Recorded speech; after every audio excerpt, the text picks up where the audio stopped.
Master, welcome back again to our channel. Panibagong araw, panibagong kabanata na naman ang pagsumasamayin natin ngayong araw na ito.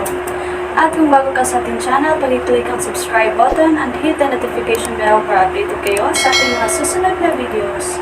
So mga Master, bago natin simulan ang ating kabanata ngayong araw na ito, huwag po sana natin skip yung ads mga Master, no, dahil malaking bagay na po yan sa ating munting channel. So simulan na natin kabanata ngayong araw na ito. Let's go!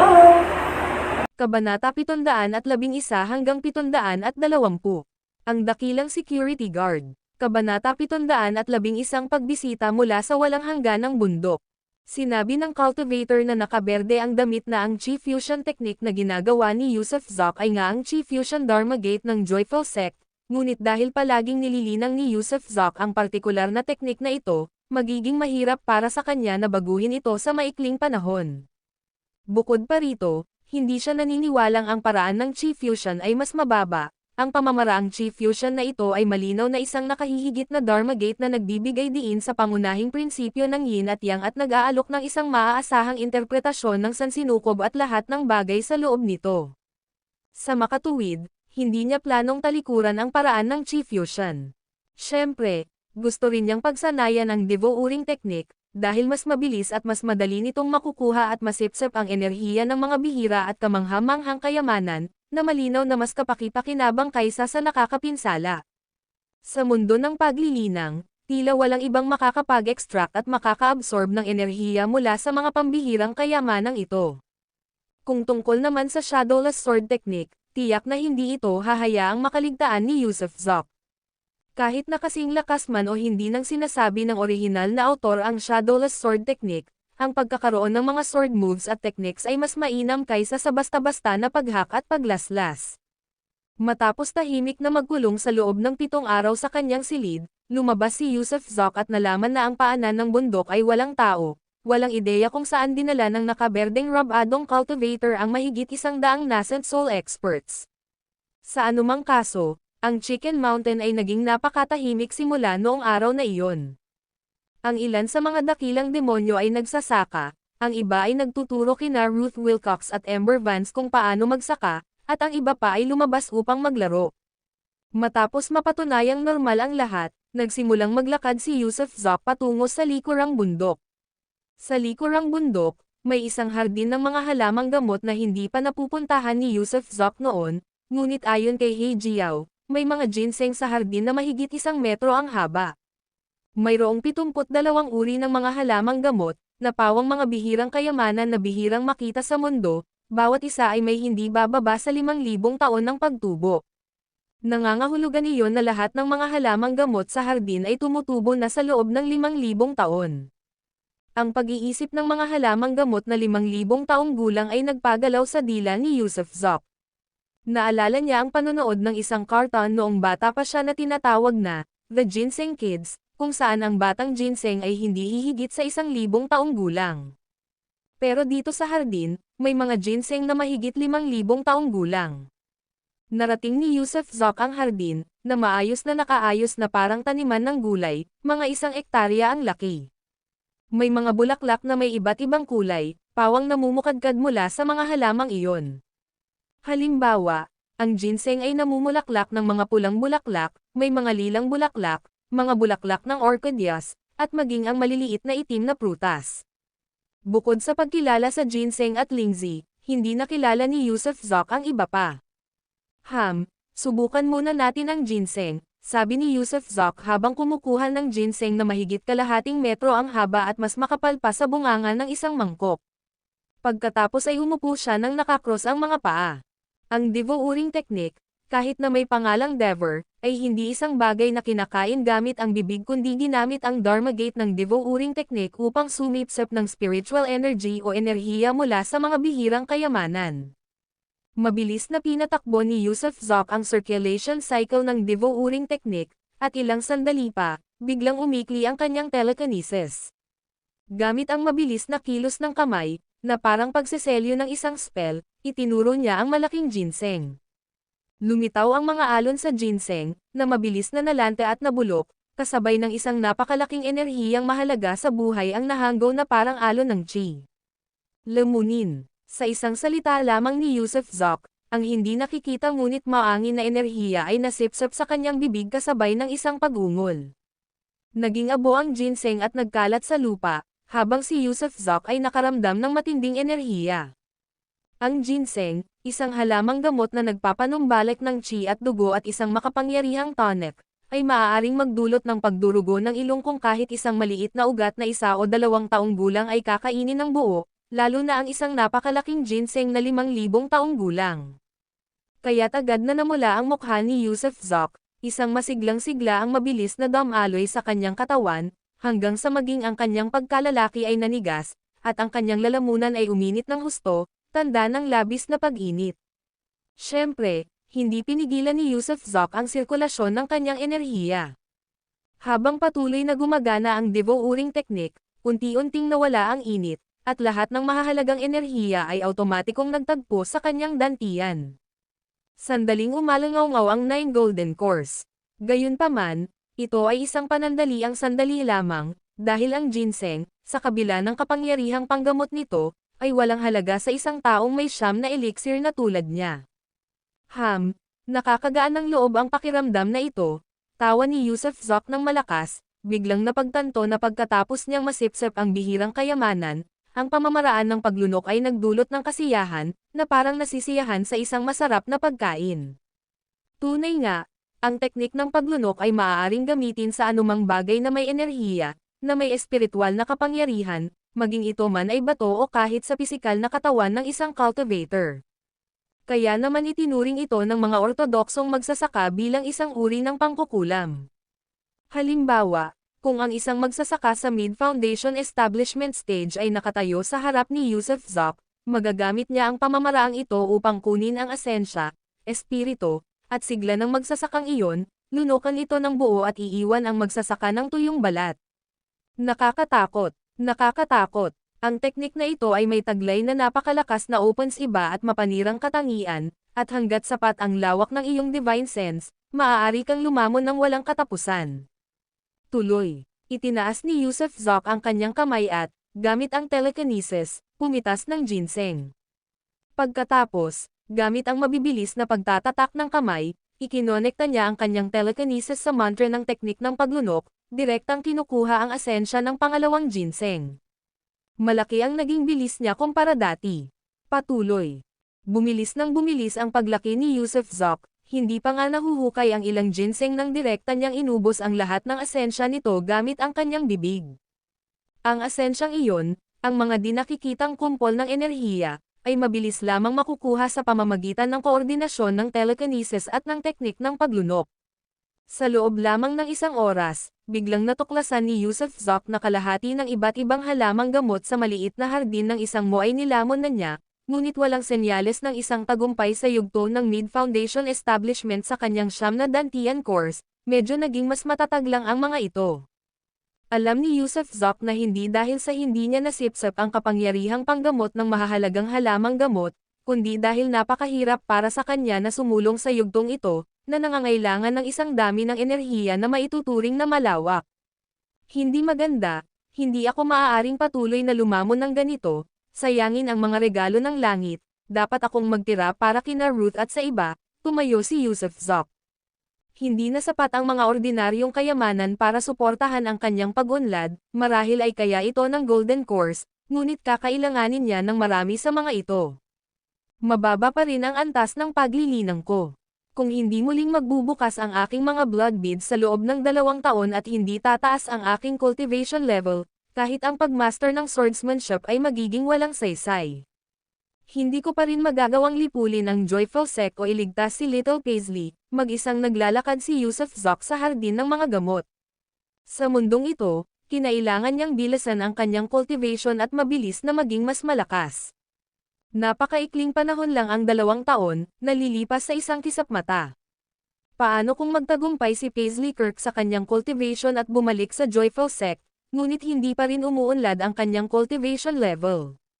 Pagkatapos ay wala na siyang magawa kundi panoorin na lamang ang batang si Paisley na ikinakasal kay Michael Wolff. Kailangan kong makahanap ng paraan para mapabilis ang sarili kong cultivation. Tama, mayroon pa rin akong nascent soul. Kung lalamunan ko ang nascent soul, makakaabante ba ako? Biglang naalala ni Yusuf Zok na nasa singsing pa rin niya ang nascent soul ni Clay Wolf. Sa isiping iyon, malapit na sana niyang kunin ang nascent soul para makuha ito. Ngunit nang malapit na siyang umupo, ang hari ng itim na Jiao ay sumugod na may takot. Guro, guro. Anong problema? Ang dakilang demonyo ng malawak na bundok ay dumalaw. Sabi ng hari ng itim na Jiao, habang hinihingal. Na naman. Pareho lang ba yung tatlo gaya ng dati? Ibinalik ni Yusuf Zok ang nascent soul na kalalabas lang niya pabalik sa ring. Sa tatlo kanina, si Ray Dixon lang ang dumating, at ang dalawa pa ay ang kanilang pangalawang pinuno, at Susmar Yosef, isa sa kanila ay tao. Sabi ng itim na hari ng Jiao na may kakaibang ekspresyon. Oh, agad na napataas ang kilay ni Yusuf Zok. Noong nagpadala sa kanya si Ray Dixon ng Reg Along pambati noon, kasama rito ang mga elixir, na tila personal na pinoproseso ng kanilang pangalawang pinuno, tama ba? Kaya pala isa itong tao.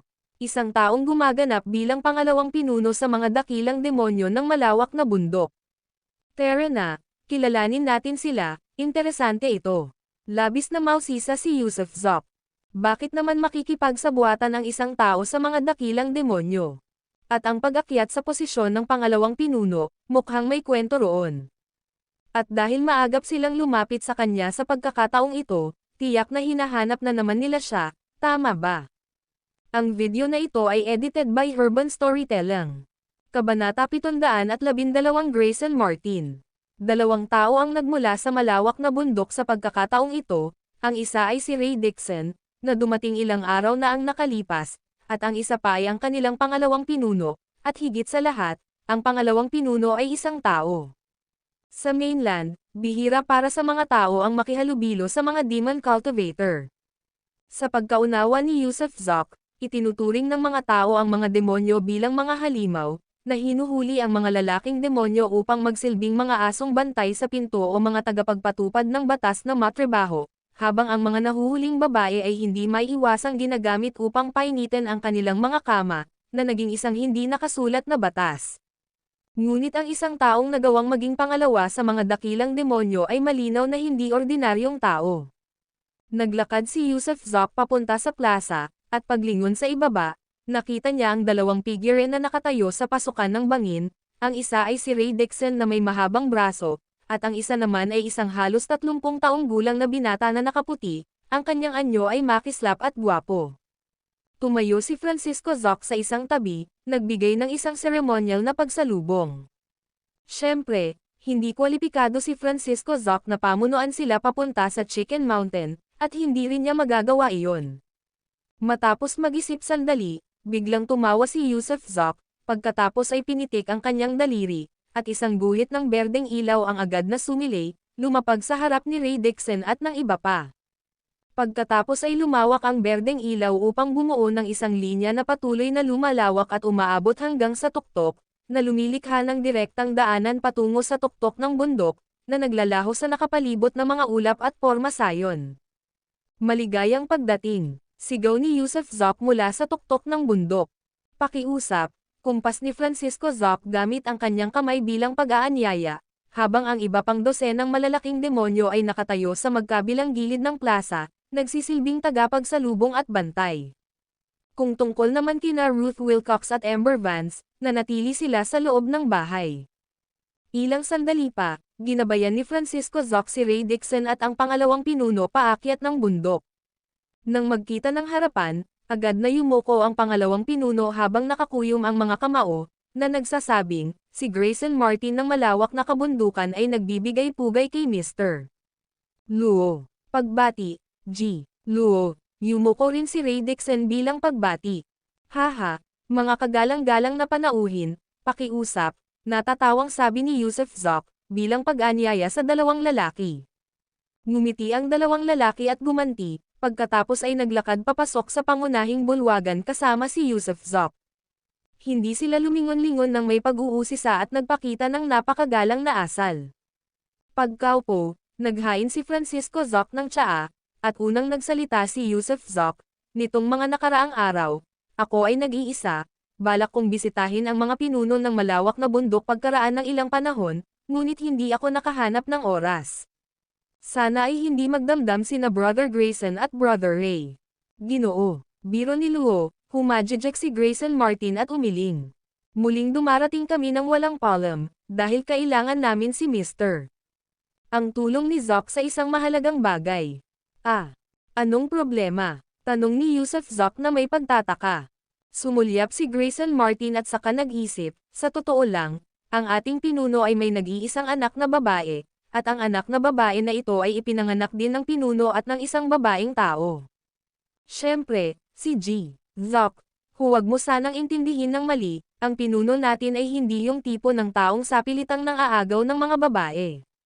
Siya at ang kanyang asawa ay nagkakilala at umibig ng hindi sinasadya, at kalaunan ay nagkaroon sila ng kanilang nag-iisang anak na babae, si Fenger.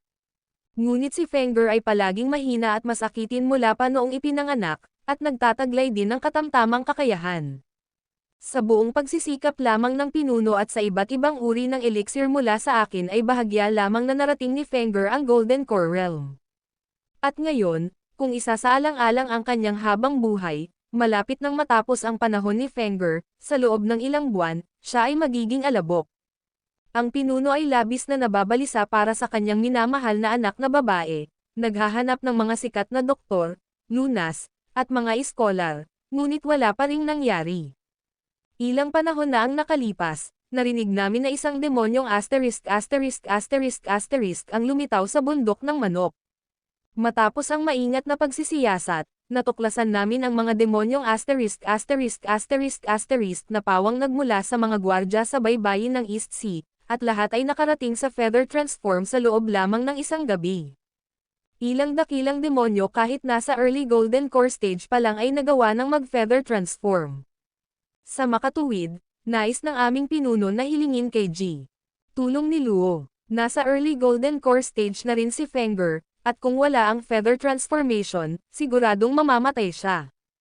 Nako, huminga ng malalim si Yusuf Zoc. Sa katunayan, gusto nilang isulong ang isang Demon Cultivator mula Golden Core patungong Feather Transform sa loob lamang ng magdamag. Marahil ay umaasa silang makakagawa siya ng isang elixir para pag-aralan nila sa kanilang bayan.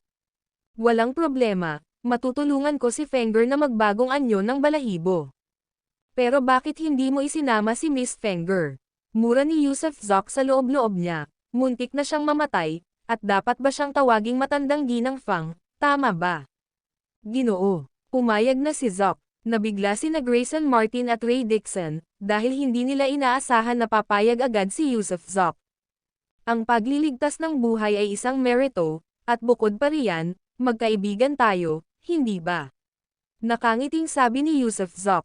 Salamat po, Ginoong Luo. Ray, bilasan mo bumalik sa bundok at dalhin mo rito ang binibini. Mag-ingat ka sa daan, seryosong sabi ni Grayson Martin. Naiintindihan ko. Saludo ni Ray Dixon habang iwinawagayway ang kanyang mahabang braso, at pagkatapos magbigay ng saludo sa mga nakapaligid sa kanya, agad siyang bumaba ng bundok. Kung hindi ako nagkakamali, maaaring personal na pumunta rito ang pinuno ng sekta. G.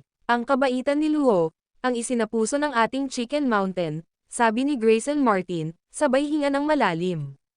Hindi mo kailangang maging magalang, pero sa totoo lang ay interesado talaga ako sa pangalawang pinuno. Bakit ka nakikipagkaibigan sa mga demonyo? Mapaglarong tanong ni Yusuf Zoc. Minsan ay iniligtas ng pinuno ng aming sekta ang buhay ko, at ang mga demon cultivator ay likas na prangka, nang walang pandaraya. Dahil kasama nila ako, namumuhay ako ng panatag at payapa. Sa totoo lang, dati akong opisyal, kaya nawalan ako ng gana sa mga makamundong gawain.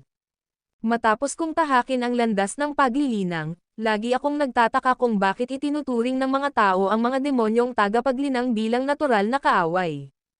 Siyempre, isa pang dahilan kung bakit ako nakikisama sa mga demonyo ay dahil nilipol ng kasalukuyang dinastiya ang buong pamilya ko. Kung hindi ako iniligtas ng pinuno ng sekta, matagal na sana akong pinatay. Minsan, labis akong nasusuklam sa mga tao. Gayunpaman, hindi ako radikal tungkol dito. May mabuti at masama sa mga tao, at nakikita ko iyon ng malinaw, sabi ni Grayson Martin habang bahagyang umiiling. Mabait ang puso ng pangalawa sa pamunuan. Papuri ni Yusuf Zoc. Ang lalaking ito, na nagpakita ng kanyang sarili na walang pakialam, ay tunay na mayroong kaaya-ayang disposisyon. Kumusta ka naman? Paano ka naging master ng Chicken Mountain, at bakit ka nakikisama sa mga demonyo? Tanong ni Grayson Martin bilang tugon. Sila ang nakikisama sa akin, tawa ng malakas ni Yusuf Zoc. Lahat sila ay napakamasunurin. Tungkol naman sa pagiging master ng Chicken Mountain. Nagkataon lang iyon, at isa ring pagkakataon, hula ko. Nakangiting sabi ni Yusuf Zoc. Nandito pa ba ang amo mo? Pwede mo ba kaming ipakilala? Biglang tanong ni Grayson Martin. Panginoon ko. Natigilan si Yusuf Zoc, wala siyang kahit sinong amo. Anong ibig mong sabihin? Hindi pa lubos na naintindihan ni Yusuf Zoc. Ahem. Mukhang nahiya si Grayson Martin, humingi ng paumanhin, at sinabing, mapangahas ako, tunay na mapangahas. Akala niya ay nagkukunwari lang si Yusuf Zoc na walang alam. Hindi naman ito mapangahas, pareho tayong tao. Kung may sasabihin ka, sabihin mo lang. Nabanggit mo ba ang amo ko? Saan mo nalaman yan? Tanong ni Yusuf Zoc na may pagtataka. 7 araw na ang nakalipas, sa Chicken Mountain, ipinakita ng isang Earth Immortal ang Technique of Universe sa slave, na nagdala ng 101 tao 30,000 li ang layo. Kabilang sa 101 na iyon ay 20 Divinity Transformation, 2 ang Living Body, at 1 ang Return to Void. Ang pangyayaring ito ay gamulat sa mundo. Ipinahayag ng Earth Immortal na mula ngayon, walang sino man ang dapat pumunta sa Chicken Mountain para manggulo. Nako, ang tinutukoy mo pala ay ang insidenteng iyon. Biglang napagtanto ni Yusuf Zoc. Kaya ang mahigit 100 nascent soul stage experts ay hindi kinuha ng nakaasol na cultivator, kundi nagpadala ng 30,000 li. Kay laking gulat nito sa mundo. Hindi ko Panginoon ang taong iyon, isa ko lamang matandang kaibigan. Nasa liblib na bundok siya at nagsasanay ng cultivation. Sabi niya hindi raw siya lalabas ng ilang taon at hiniling niya sa amin na huwag namin siyang istorbohin, nakangiting sabi ni Yusuf Zoc. Naiintindihan ko. Bumantong hininga si Grayson Martin sa ginhawa at sinabing, ang kabastusan ko naman. Siya nga pala, may isa pang bagay. Maaari ko bang itanong kung bakit kakaaway ng Heavenly Origin Sect? Marahil ay maaari kaming mag-alok ng tulong, biglang sabi ni Grayson Martin. Ang video na ito ay edited by Urban Storytelling. Kabanata 713 Spirit Jade. Kinuha ng mga nakatataas sa Tian Yuan Sect ang aking babae. Mataktikang paliwanag ni Yusuf Zoc pagkatapos ng ilang pag-iisip, ngunit hindi niya ibinunyag ang pangalan ni Paisley Kirk, ni hindi niya tinukoy kung sino ang mataas na ranggong miyembro nito. Naiintindihan ko, kumunot ang noo ni Grayson Martin at sinabing, nakakaabala talaga iyan. Kung ang isang mataas na opisyal ay dumukot ng isang sibilyang babae, siya ay mananatili lamang sa loob ng mga panloob na tarangkahan ng Tian Yuan Sect. Halos wala ng tsansa na matagumpay tayong sumugod para iligtas siya. Umiling si Yusuf Zoc habang nakangiti, salamat, second boss, pero wala ang babae ko sa Tian Yuan Sect ngayon, ipinadala siya sa Saint Dragon Pavilion para sa pagsasanay. Sa Saint Dragon Pavilion, huminga ng malalim si Grayson Martin, mas nakakaabala pa iyon. Ang pagsubok na iligtas ang isang tao mula sa Saint Dragon Pavilion, mas mahirap pa iyon kaysa sa pag-akyat sa langit. Oo, kaya sa ngayon, gusto ko lang mag-focus sa pagpapaunlad ng aking cultivation, tumanggo si Yusuf Zoc ng nakangiti. Ang Tian Yuan Sect ay puno na ng mga eksperto, lalo na ang pinakamalakas na institusyon sa mainland. Ngayong narating na ni Ginoo ang kaharian ng solidifying pill, mayroon akong creation pill, na maaaring makatulong sa iyo. Sabi ni Grayson Martin, sabay kuha ng isang maliit na kahon na may gintong gilid at mukhang napakarangya. Malinaw na ang creation pill na ito ay napakahalaga sa isang sulyap. Matutulungan ba ako ng creation pill na makamit ang golden core? Mausisang tanong ni Yusuf Zoc. Sa pinakababa, may 30% posibilidad na makakatulong ito sa iyo na maramdaman ang kapigatian. Siyempre, ang kailangan ay dapat maabot ni Ginoo ang huling yugto ng panahon ng kondensasyon at magkaroon ng kaunting kaliwanagan sa iyong pagsasanay sa paglilinang, paliwanag ni Grayson Martin. Sige, Tatanggapin ko na, hindi si Yusuf Zok ang tipo ng taong tumatanggi sa mga alok.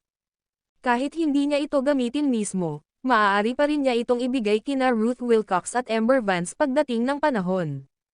Alam ba ng pangalawang boss kung ano ang pinakamataas na antas ng cultivation sa mainland? Biglang tanong ni Yusuf Zok. Nandito mismo sa Chicken Mountain mo ang pinakamalakas. Tumawa ng malakas si Grayson Martin at sinabing, 7 araw na ang nakalipas, gumawa ng isang hakbang ang nakatatandang kaibigan mo na ikinagulat ng buong mainland. Dapat mong malaman, sa loob ng 5,000 taon, walang Earth Immortal sa mainland, kaya naman malamang na binabantayan ng lahat ng puwersa ang Chicken Mountain ngayon. Huwag na natin siyang pag-usapan, hindi siya kikilos ng padalos-dalos. Magkwento ka tungkol sa iba pang pinakamataas na antas, ikinumpas ni Yusuf Zok ang kanyang kamay, na nagpapahiwatig na ang nakaberdeng roba na hindi bahagi ng lugar na ito ay matagal nang umalis. Bukod sa senior na iyon, dapat ay iyong mga nasa Mahayana o sa Early Tribulation Crossing Stage, nag-isip si Grayson Martin at sinabi, 5,000 taon na ang nakalilipas, may mga Earth Immortal sa paligid. Ang unang emperador ng sinaunang dinastiya at ang Saint Dragon Pavilion Master ay 2 Earth Immortal ng mainland, ngunit kalaunan, pareho silang naglaho ng walang bakas. Walang balita tungkol sa kanila sa loob ng 5,000 taon. Bagamat maraming bayani ang lumitaw sa nakalipas na 5,000 taon, lahat ng malalakas na tagapagsaka ay tumigil sa Mahayana o sa unang yugto ng pagtawid sa kapigatian. Matapos malagpasan ang mga kapigatian ng Mahayana, mararating ng isa ang yugto ng pagtawid sa maagang kapigatian. Ngunit pagkatapos niyan, mayroon pang 3 pang makalangit na kapigatian na dapat malampasan. Kaya naman, hanggang ngayon, wala pang sino man ang nakalampas sa mga paghihirap ng Early Tribulation Crossing Stage. Ang mga nabibigo ay darating sa kanilang katapusan, walang pakialam na wika ni Grayson Martin. Sa huling yugto lamang ng Tribulation, sa Ascension Tribulation, kung ang isang tao ay hindi makatawid, makakamit lamang ang Earth Immortal status gamit ang isang secret technique. Gayunpaman, dahil walang sino man ang makakalampas sa Early Tribulation Crossing Stage, wala pang sino man ang nakapijeng Earth Immortal. Walang pakialam na paliwanag ni Grayson Martin. Maaari mo bang ipaliwanag ng mas detalyado ang tungkol sa mga antas ng cultivation pagkatapos ng Nascent Soul? Hindi ko pa rin lubos maintindihan, nakangiting tanong ni Yusuf Zok. Hindi mo maintindihan. Muntik nang mailuwa ni Grayson Martin ang kanyang inumin, gulat na hindi alam ng isang cultivator ang pagkakahati-hati ng cultivation realm. Nasa yugto ka na ngayon ng solidifying peel. Pagkatapos nito ay darating ang Golden Core, Feather Transform, Nascent Soul, Divinity Transform, Return to Void, Fusion, Mahayana, at sa huli ay ang Tribulation Crossing. Ang mga cultivator ay nahahati sa 12 antas sa kabuuan, kabilang ang embryonic breeding, foundation establishment, at innate bago ang solidifying peel. Ang pagdaragdag ng mga ito sa nakaraang siyam ay bubuo ng 12 antas. Saang realm naroon ang Tian Yuan Sect Master? Tanong muli ni Yusuf Zok. Naabot na niya ang Return to Void. Hindi naman ganoon kalakas yan, kakaibang sabi ni Yusuf Zok, hindi ba't ang Tian Yuan Sect ay dapat isa sa nangungunang 10 dakilang sekta? Sa likod ng Return to Void, nariyan pa rin ang Fusion, Mahayana, at maging ang Tribulation Crossing. Si Michael Wolf ay isa lamang gumaganap na Sect Master, ang tagapangalaga na namamahala sa mga gawain ng sekta. Malamang buhay pa ang lolo niya, at, kung walang aksidente, dapat ay nasa Mahayana cultivation level na siya, sagot ni Grayson Martin. Ang 10 pangunahing sekta, lahat ay may mga Mahayana Master na nakadestino roon. Nasa ika-4 na antas pa lang ako ngayon, may 8 antas pa. Mapait na ngumiti si Yusuf Zok, tila walang katapusan ang landas ng paglilinang na ito. Saang kaharian ang pinuno? Nag-isip sandali si Yusuf Zok bago muling nagtanong. Nasa yugto rin siya ng Return to Void, katulad ni Michael Wolf. Paano naman ang ibang mga demon cultivator kung gayon? Halimbawa, sa dagat silangang o sa timog ng Dayan, mayroon bang mga immortal sa lupa? Mayroon bang mga Mahayana? Maaaring hindi naman talaga may mga immortal sa mundo, pero tiyak na mayroon ding mga Mahayana. Tumango si Yusuf Zok, pagkatapos ay malalim na nag-isip. Para sa kanya, ang pag-angat sa mga antas ay lubhang mahirap ngayon, at kabilang din siya sa kategorya ng mga nag-iisa at palaboy na multo, walang sekta o mapagkukunan. Sa kabilang banda, ang mundong ito ay puno ng mga makapangyarihang eksperto, kaya saan man siya magpunta, kailangan niyang kumilos ng may matinding pag-iingat at pagpapakumbaba. Kaya naman hindi niya maaaring ilagay ang lahat ng kanyang taya sa pagpapalawak ng kanyang cultivation realm ng mag-isa, kailangan din niyang makahanap ng paraan upang mabuksan ang mga blood beads. Hanggat kaya niyang regular na ma-unlock ang mga blood beads, mabilis din siyang makakasali sa hanay ng mga napakalakas. Tama, mayroon na akong 9 na tableta ngayon, kaya kung magbubukas ako ng isa pang blood bead, hindi ako dapat sumabog, at kahit na mabuksan ko ang 2 ay maaaring hindi ako sumabog. Sa makatuwid, ang agarang prioridad ngayon ay hindi ang paglilinang, hindi ang pagpapatibay ng isang ginintoang ubod, dahil kahit na mayroon akong ginintoang ubod, isa pa rin akong walang kwenta, isang basura lamang. Kaya, kailangan kong mabuksan ang mga blood beads. Sa sandaling ito, biglang naalala ni Yusuf Zok ang lilang bato na nakuha niya noong binuksan niya ang 9 na perlas. Kung makakahanap pa siya ng mga ganitong lilang bato, marahil ay magkakaroon siya ng pagkakataong mabuksan ang mga blood beads.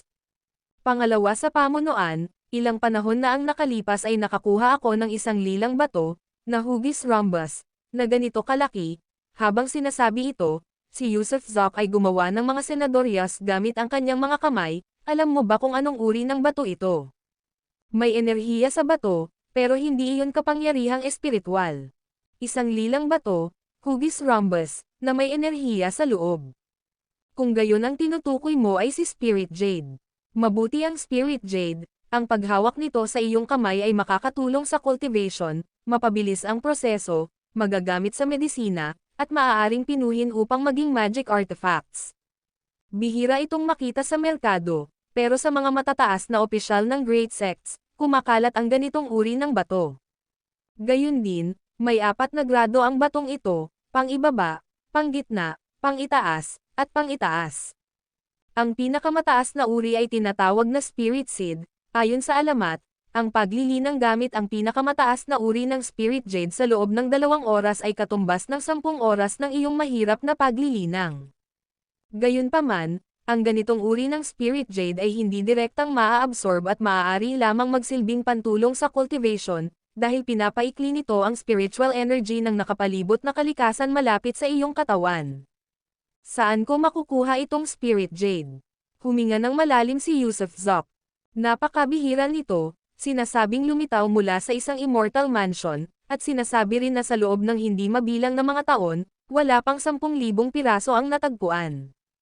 Kumakalat lang ang Spirit Jade sa mga eksperto sa cultivation, napakamahal ng bagay na ito, at hindi ito ibebenta ng mga may hawak nito para sa mga gold coins, maliban na lang kung malaman natin kung sino ang may hawak ng Spirit Jade at saka natin sila pagnakawan. Immortal Mansion, saan yan? Mausisang tanong ni Yusuf Zok. Hindi ko alam. Natatakot ako na tanging ang mga tunay na magagaling na figure o ang mga matataas na opisyal ng Saint Dragon Pavilion ang makakaalam niyan. Umiling si Grayson Martin, at nagpatuloy, siguro, maaaring wala ng 5,000 piraso ng ganitong Spirit Jade sa merkado ngayon, tutal, noong una ay wala pang 10,000 piraso ang mga ito. Ginamit ito ng ilan sa paggawa ng mga artifact, ang iba naman ay isinama ang mga ito sa mga gamot, kaya napakabihira ng mga ito. Kung gusto mong makuha ang ganitong uri ng Spirit Jade, pwede na akong magsimulang magtanong para sa iyo ngayon din. Ngayon na ba? Nagulat si Yusuf Zok. Kakaalis lang ni Ray Dixon, at aabutin ng hindi bababa sa 20 araw para sa isang round trip, kaya mayroon akong 20 araw na libreng oras para pumunta sa Southern Zoo City at magtanong sa pamamagitan ng aking mga koneksyon, walang problema. Bukas palad na pahayag ni Grayson Martin. Kung gayon, sasamahan kita. Biglang tumayo si Yusuf Zok. Ang video na ito ay edited by Urban Storytelling. Kabanata 714 na Palasyo 2 ang kanyang pamilya. Mahusay ang mga pamamaraan ni Brother Luo. Habang papunta sa lungsod ng Nanjo, hindi mapigilan ni Grayson Martin ang paghanga sa kakayahan ni Yusuf Zok na paliitin ang kanyang mga buto at baguhin ang kanyang hitsura ng lubusan na para bang ibang-iba na ang kanyang itsura. Maliit na panlilinlang lang yan. Ilang araw na ang nakalipas, nang makipagpalitan ako ng suntok kay Michael Wolff, ang kanyang mga pamamaraan ay napakatalino, lalo na ang isang daliri niya, na tunay na kamangha-mangha, kaya nitong tumagos hanggang sa langit at lupa. Naalala ni Yusuf Zok ang Sky Element One Finger ni Michael Wolff, na muntik na niyang ikamatay. Iyan ang untransmitted divine skill ng Thunder Sect, ang Sky Element One Finger, pati na rin ang Sky Element One Punch, Sky Element One Palm, at Sky Element Swordsmanship, at iba pa, na pawang mga sikretong teknik ng pamilya Huffman. Pinuri rin ni Grayson Martin, ang Thunder Sect ay umangat sa 10 major sects dahil tunay itong may matibay na pundasyon. Tama, marami na akong nakitang mga taong binabago ang kanilang mga palad at kamao, ginagamit ang gangchi para pumatay ng iba at iba pa. Maituturing din ba itong isang sikretong kasanayan? Mukhang isa ka talagang taong bayan at talagang walang alam tungkol sa mga bagay na may kinalaman sa paglilinang, sabi ni Grayson Martin nang may mapait na ngiti. Pero ikaw, isang kalahating luto na practitioner na walang alam, ay nakamit mo na ang core formation. Labag talaga sa katwiran yan. Haha, nagkataon lang talaga, tawa ni Yusuf Zok ng malakas. Ngumiti si Grayson Martin nang may pag-iisip at saka nagpaliwanag, hanggat narating ng isang tao ang condensing pill realm, magagamit nila ang kanilang divine sense at gangchi para bumuo ng isang illusory attack technique. Kaya mo rin itong gawin. Siyempre, ang mga ilusyon ng ilang tao ay makapangyarihan, habang ang sa iba ay mahina, na may kaugnayan sa mga pagkakaiba sa sining at mga pamamaraang isinasagawa. Kaya sinasabi mong kaya ko ring lumikha ng mga ganitong ilusyon. Labis na nagulat si Yusuf Zok. Siyempre naman, bakit hindi? Kaya mo na itong gawin ngayon. Tuturuan kita, napakasimple lang. Biglang tumigil si Grayson Martin at ngumiti, itutuon mo ang iyong banal na pananaw, paikot-ikotin ang iyong gangchi sa iyong mga meridian, pagkatapos ay pakilyusin ang inner chi ng dantian, gabayan ito gamit ang iyong banal na pananaw, padaluyin ito patungo sa iyong braso, at pagkatapos, maging ito man ay palad, kamao, daliri, o kuko, gawing enerhiya ang daloy ng gangchi mula sa dantian at gamitin ito sa pag-atake. Subukan mo. Kasabay ng tunog ng pagkasabi ni Grayson Martin ay agad na sumipa si Yusuf Zok gamit ang isang palad. Hindi siya mabagal matuto, at dahil sa kanyang kahangahangang telekinesis, napakahusay niya sa manipulasyon. Halos kaagad na sinunod ang mga tagubilin ni Grayson Martin, nakapag-ipon siya ng enerhiya at sumugod gamit ang isang palad. Ang ilusyonaryong palad na nilikha niya ay napakalaki at parang matibay, may dalang malakas na hangin ng gangchi, at mayroon pang mga guhit ng mga lilang halo sa ibabaw nito. Boom! Tumama ang palmang iyon sa kalapit na kagubatan, at kung saan lumapag ang palma, lahat ng bulaklak, damo, at mga puno ay naduraj, at maging ang lupa mismo ay naduraj at naging isang malaking hukay. Wow! Ang lakas ng hampas ng palad na yan ay maihahambing sa isang nascent soul. Paano ito posible? Paano naging ganito kalakas ang gangchi mo? Napasinghap si Grayson Martin sa pagkamangha. Haha, ulitin natin, napakasimple lang talaga. Hindi ko nga akalain na kaya pala itong gawin ng lahat. Bago ito, hindi ko alam. Tumawa ng malakas si Yusuf Zok sa kamuling sumuntok, itinuro gamit ang daliri, at sa bawat pagtama at pagturo, ang kagubatan ay nawasak, nayanig ang mismong lupa. Maya-maya, itinigil ni Yusuf Zok ang paggamit ng kanyang divine skills at saka, dala ng kuryosidad, nagtanong, ano pa ang magagawa ng ibang condensing pill cultivator? Ano pa ba? Nag-isip si Grayson Martin, may mga kasanayan sa paggamit ng kutsilyo, gangchi, proteksyon sa katawan ng gangchi, at marami pang iba. Maaari mo silang tuklasin ng mag-isa, syempre, lahat ay may kaugnayan sa iyong elixir chi. Anong mga spell ang alam mo? Dagdag niya, wala akong naging guro at walang nagturo sa akin, kaya wala akong alam na anumang oras ayon. Umiling si Yusuf Zok. Wala ka talagang alam. Muntik nang malaglag ang panga ni Grayson Martin sa lupa. Paano nakatakas ang isang taong walang alam mula sa Thunder Sect? At mula sa mga kamay ni Michael Wolff. Totoo, bukod sa pagtakas, wala na akong ibang alam, same time na sabi ni Yusuf Zok. Ang pagtakas ay, kung tutusin, ang pinakadakilang banal na kasanayan sa mundo. Huwag mong sabihing ganap kang ignorante. Pero hindi magandang gumala sa mundo ng paglilinang ng walang alam na anumang spell, nag-isip sandali si Grayson Martin, pagkatapos ay sinabi, "Tara na, mayroon akong ilang sining at pamamaraan na maipapasa ko sa iyo habang nasa daan tayo. Ipapasa mo sa akin ang mga iyan." Sandaling natigilan si Yusuf Zok.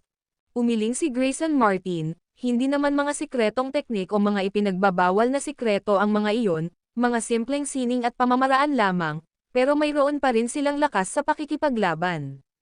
"Salamat," yumuko si Yusuf Zok habang nakakuyom ang mga kamay sa harap. "Hindi mo kailangang maging magalang, wala naman talaga itong kinalaman," nakangiting sabi ni Grayson Martin, "magsisimula ako sa pagtuturo sa iyo ng isa, ang Lion Roar Technique. Ang teknik na ito ng pag-ungol ng leon ay pumapatay gamit ang mga sound wave at mayroong 16 na mnemonic phrases.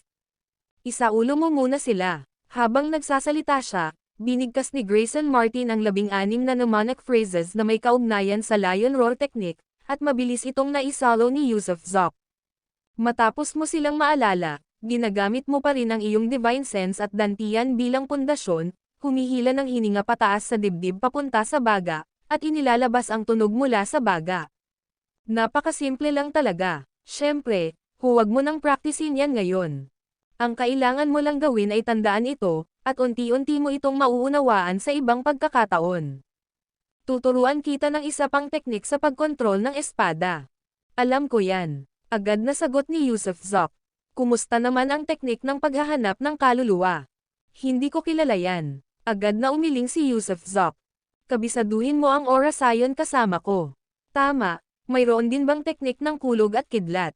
Matapos kabisaduhin ang incantation at mga pangunahing punto ng soul search, nagsimulang humiling si Yusuf Zok.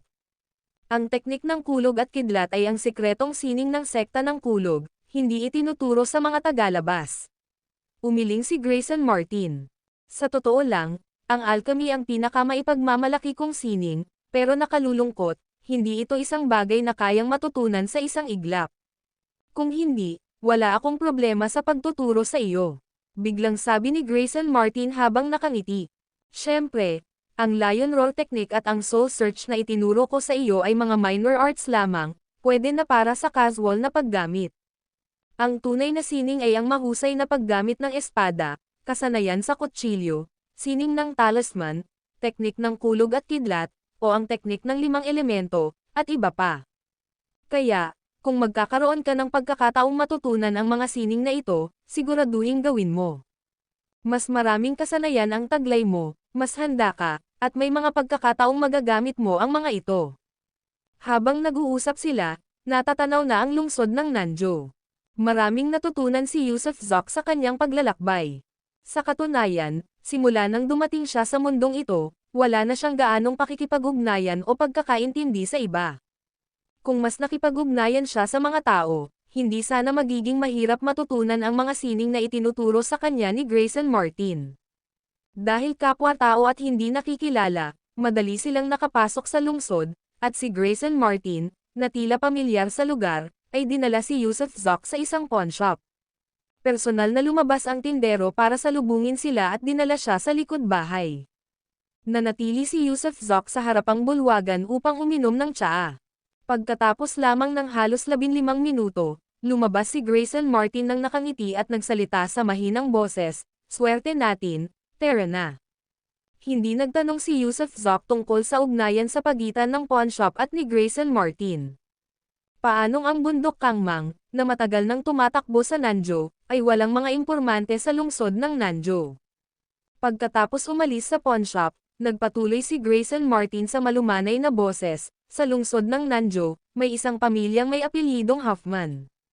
Ang mga ninuno ng pamilyang Hoffman ay dating nagsilbing punong ministro ng imperyo. Matapos magretiro ang punong ministro sa kanyang bayan, ang kanyang mga inapo ay nanirahan sa lungsod ng Nanjo. Ang kasalukuyang pamilya Hoffman ay isa rin sa pinakamayaman sa lungsod at may malapit na ugnayan sa Sky Element Sect, kaya parang pamilya na sila. Naiintindihan ko, yung Alexis Wolf na pinatay ko, ang asawa niya ang panganay na anak na babae ng pamilya Hoffman, di ba?" Biglang sabi ni Yusuf Zok.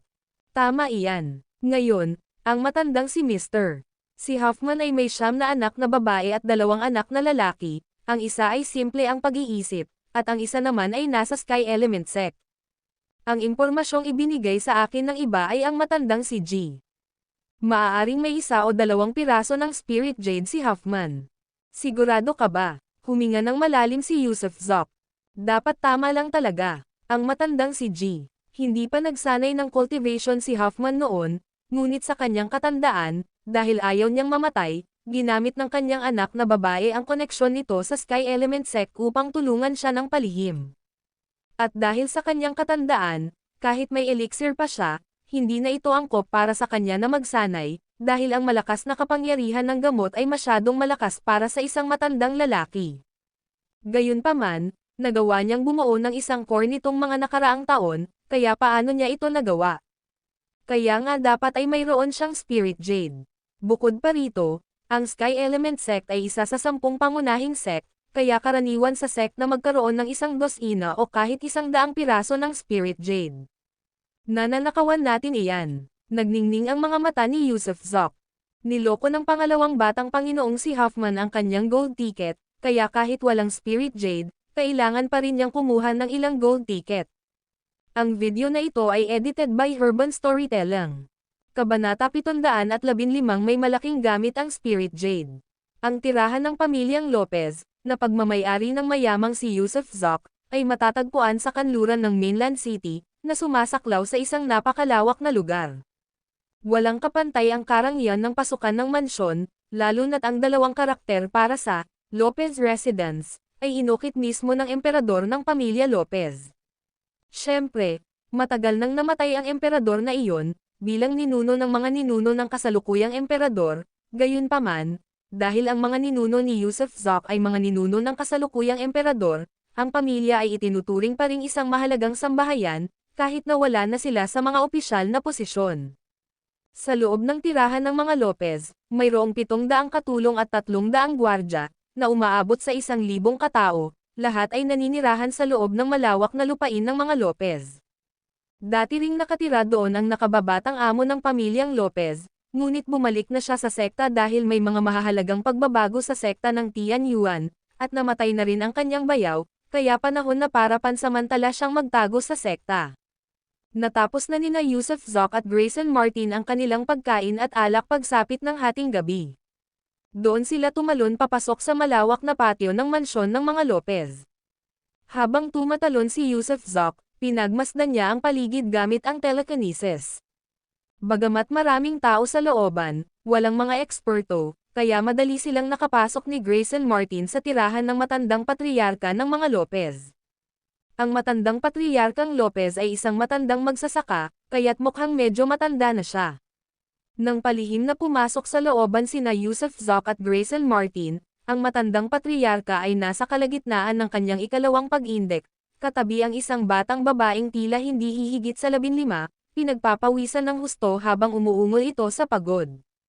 Naabot na ng matandang lalaking ito ang yugto ng solidifying pill, ngunit nasa unang yugto pa lamang ito, at ang kanyang cultivation level ay kaawa-awa ng mahina.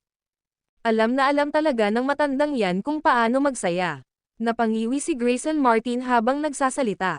Dahil nasa late nascent soul stage ang matandang patriarch, walang ideya ang matandang patriarch nang gamitin niya ang kanyang divine sense na may 2 taong nanunood sa kanya sa akto.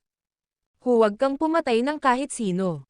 Pumasok ka at patayin mo ang babae, ako ang magtatanong sa matanda. Senadoriyas ni Yusuf Zok kay Grayson Martin, at sa pamamagitan ng marahang pagtulak, bumukas ang pinto, hindi ito nakalak. Nagmamadaling pumasok si Grayson Martin. Bago pa man makasigaw ang matandang patriarka, hinawakan ni Grayson ang leeg ng patriarka gamit ang isang kamay at pinatumba ang dalagita gamit ang isa pa, at mabilis na tinakpan ang katawan nito ng kumot. Tahimik na tumanggo si Yusuf Zok sa sarili, tila isang maginoo si Grayson Martin at hindi isang maalay na lalaki. Hindi makagalaw ang matandang patriarka ng mga Lopez, namumula ang kanyang mukha, at nanginginig ang kanyang buong katawan. Paano nagawang maglakas loob ang isang maliit na solidifying pill cultivator na kumilos laban sa isang taong nasa late nascent soul stage? Lumapit si Yusuf Zok sa patriarka, nang hindi na nag-abalang magdaldalan. Itinoon niya ang kanyang telekinesis at tumagos sa dagat ng kamalayan ng matanda. Agad na nanlaki ang mga mata ng matanda at nanlaki ang mga mata, na puno ng pagkalito. Nabigla si Grayson Martin, sinabi ni Bryson Campbell na walang alam na anumang spell si Yusuf Zoc. Ngunit ang ginagamit niya ngayon ay tiyak na ang pinakadakilang sining ng pagkontrol sa kaluluwa. Tunay nga, ang kakayahang kontrolin ng isang tao sa isang hininga lamang at gawing hanggal ang mga ito ay ang pinakamataas na antas ng isang eksklusibong sining at paraan. Kahit siya ay hindi niya ito magawa, at kakaunti lang sa Saint Dragon Continent ang nakakagawa nito. Bitawan mo siya, senyales ni Yusuf Zoc kay Grayson Martin na pakawalan ang matandang patriarka, pagkatapos ay direktang nagtanong, sabihin mo sa akin, mayroon ka bang mga spirit jade? Oo, parang walang emosyong sagot ng matandang patriarka. Ilan? Nasaan sila? Nasa sabik na tanong ni Yusuf Zoc. Sa aking lihim na silid, may 3 piraso sa kabuuan. Ano pa ang mayroon ka sa lihim na silid? Patuloy na pagtatanong ni Yusuf Zoc. Mayroon ding isang demon core, pati na rin ang mga gold ticket, silver notes, at mga katulad nito tulad ng mga deed at titulo ng ari-arian. Kung gayon, kunin mo ang demon core at lahat ng gold tickets at ilabas mo rin ang 3 spirit jades.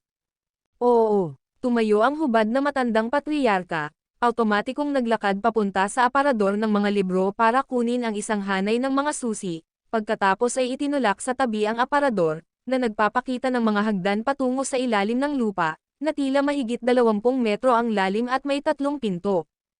Ang ilalim ng lupa ay palaging ang pinakamahiwagang lugar sa Saint Dragon Continent, ang pagtatago ng mga kayamanan doon ay nangangahulugan na hindi ito matutukoy ng divine sense, na nangangahulugang hindi makita ni Yusuf Zoc kung ano ang nasa ilalim ng lupa. Pagkalipas ng mga 5 o 6 na minuto, inilabas ng matandang patriarka ang isang kahon at may dala ring isang bungkos ng mga gold ticket. Tama, nakabundle ang mga ticket, hindi isa-isang piraso, at ang pinakamataas sa bundle ay may halagang 500,000 gold coins. Yam-anti na yumaman na tayo. Nanlaki ang mga mata ni Grayson Martin sa tuwa, tunay ngang mayaman ang pamilya Lopez. Samantala, sabik na si Yusuf Zoc na agawin ang kahon at dali-dali itong binuksan.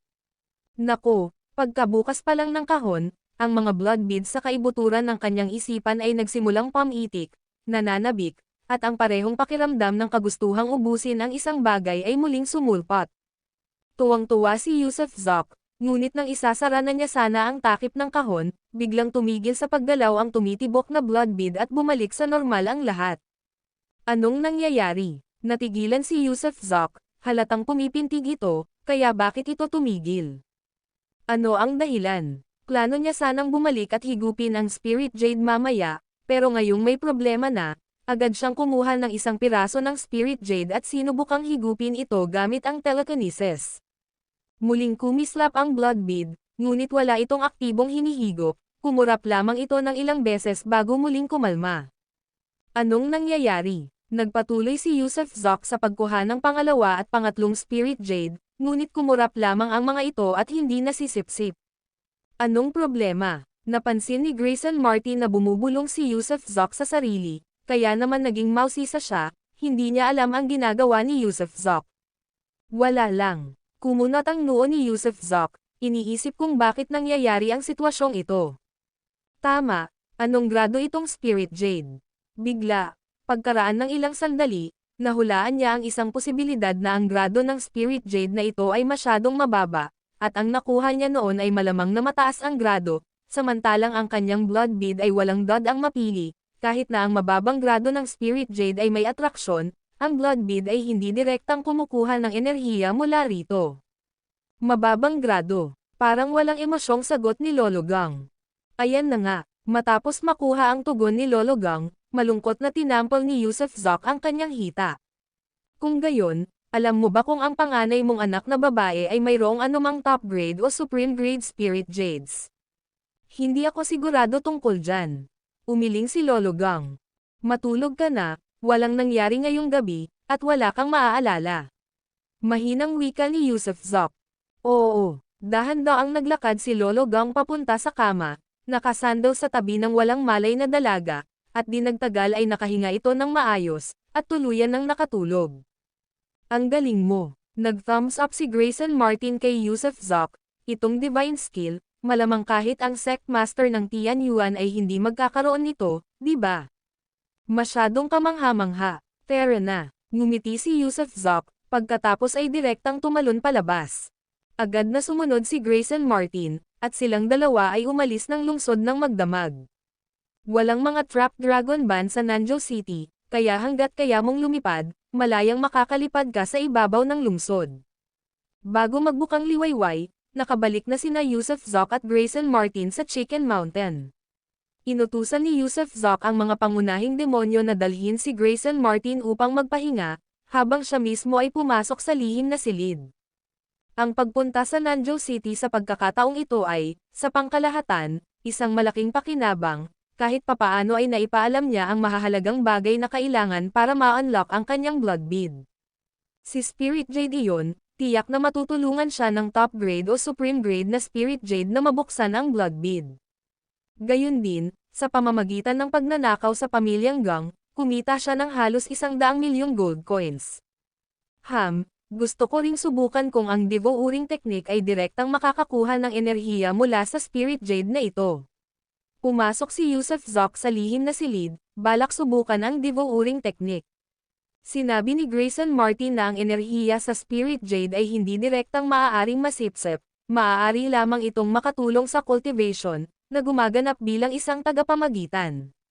Maaari nitong mapabilis ang iyong cultivation, na nangangahulugang kayang tipunin ng Spirit Jade ang espiritual na enerhiya ng nakapalibot na kalikasan. Ang paghawak sa Spirit Jade habang naglilinang ay natural na mangangahulugan ng mas maraming espiritual na enerhiya at mas mabilis na bilis. Ang Spirit Jade ay maaaring durugan at idagdag sa gamot, o gamitin sa paggawa ng mga magic treasures at mga armas.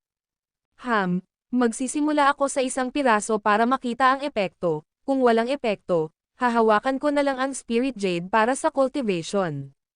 Kumuha si Yusuf Zok ng isang piraso ng Spirit Jade at mabilis na bumuo ng hand seal, idiniin ang isang daliri sa Spirit Jade. Sa isang kalabog, agad na nabasag ang Spirit Jade, at pagkatapos ay nakita ni Yusuf Zok ang isang kumpol ng lilang enerhiya na nabubuo, nakitang-kita ng hubad na mata.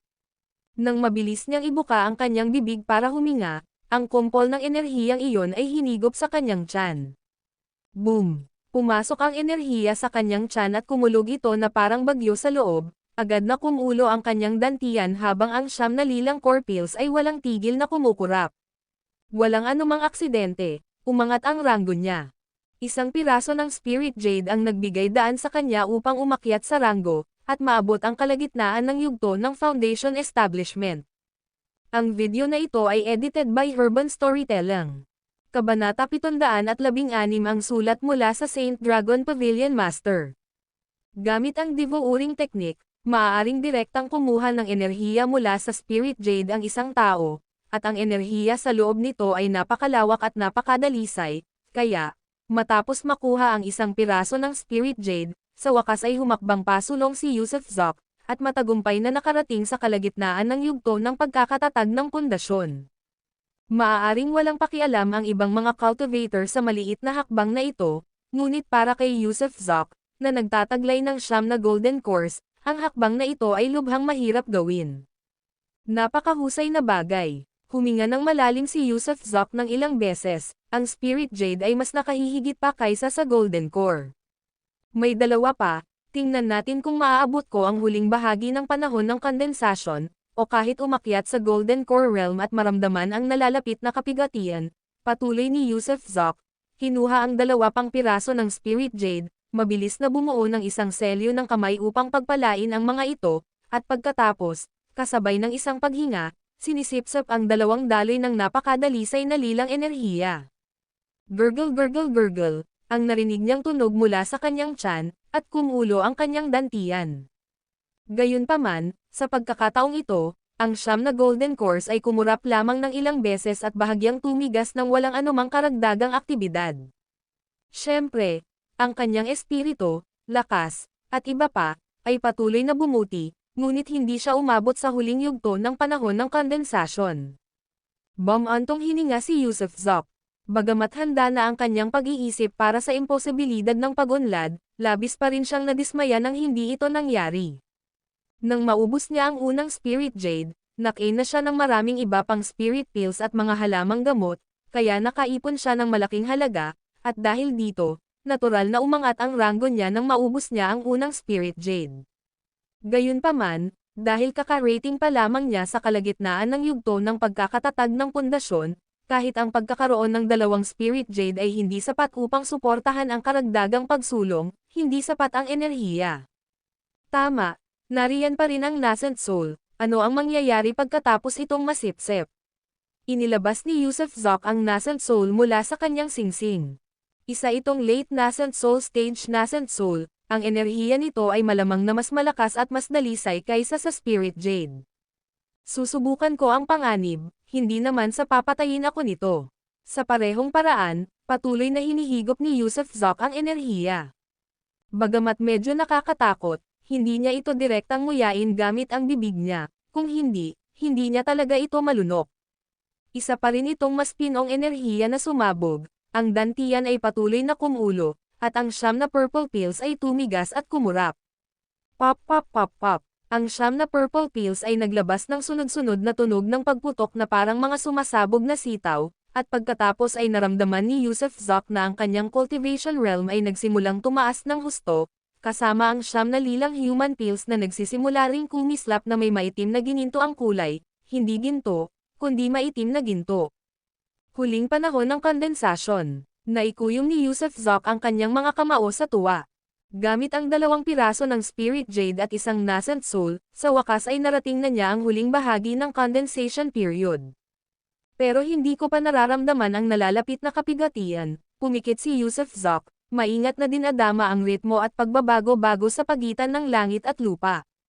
Naalala niya na naramdaman ni Sandy na malapit na ang tribulation hindi pa katagalan matapos ang kanilang dual cultivation. Ayon sa kanya, nakakaramdam sila ng pintig sa langit at lupa, isang pakiramdam ng pagkaapurahan, at isang mabilis na tibok ng puso, at ang pakiramdam na iyon ay ang tribulation.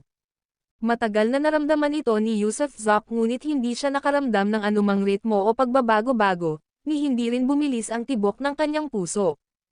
Ibig sabihin, hindi pa ako nakakarating sa puntong nararamdaman ko na ang nalalapit na kapigatian. Dapat ay mararamdaman ko lang ang Golden Core Tribulation pagkatapos kong maabot ang kumpletong condensation ng Golden Elixir.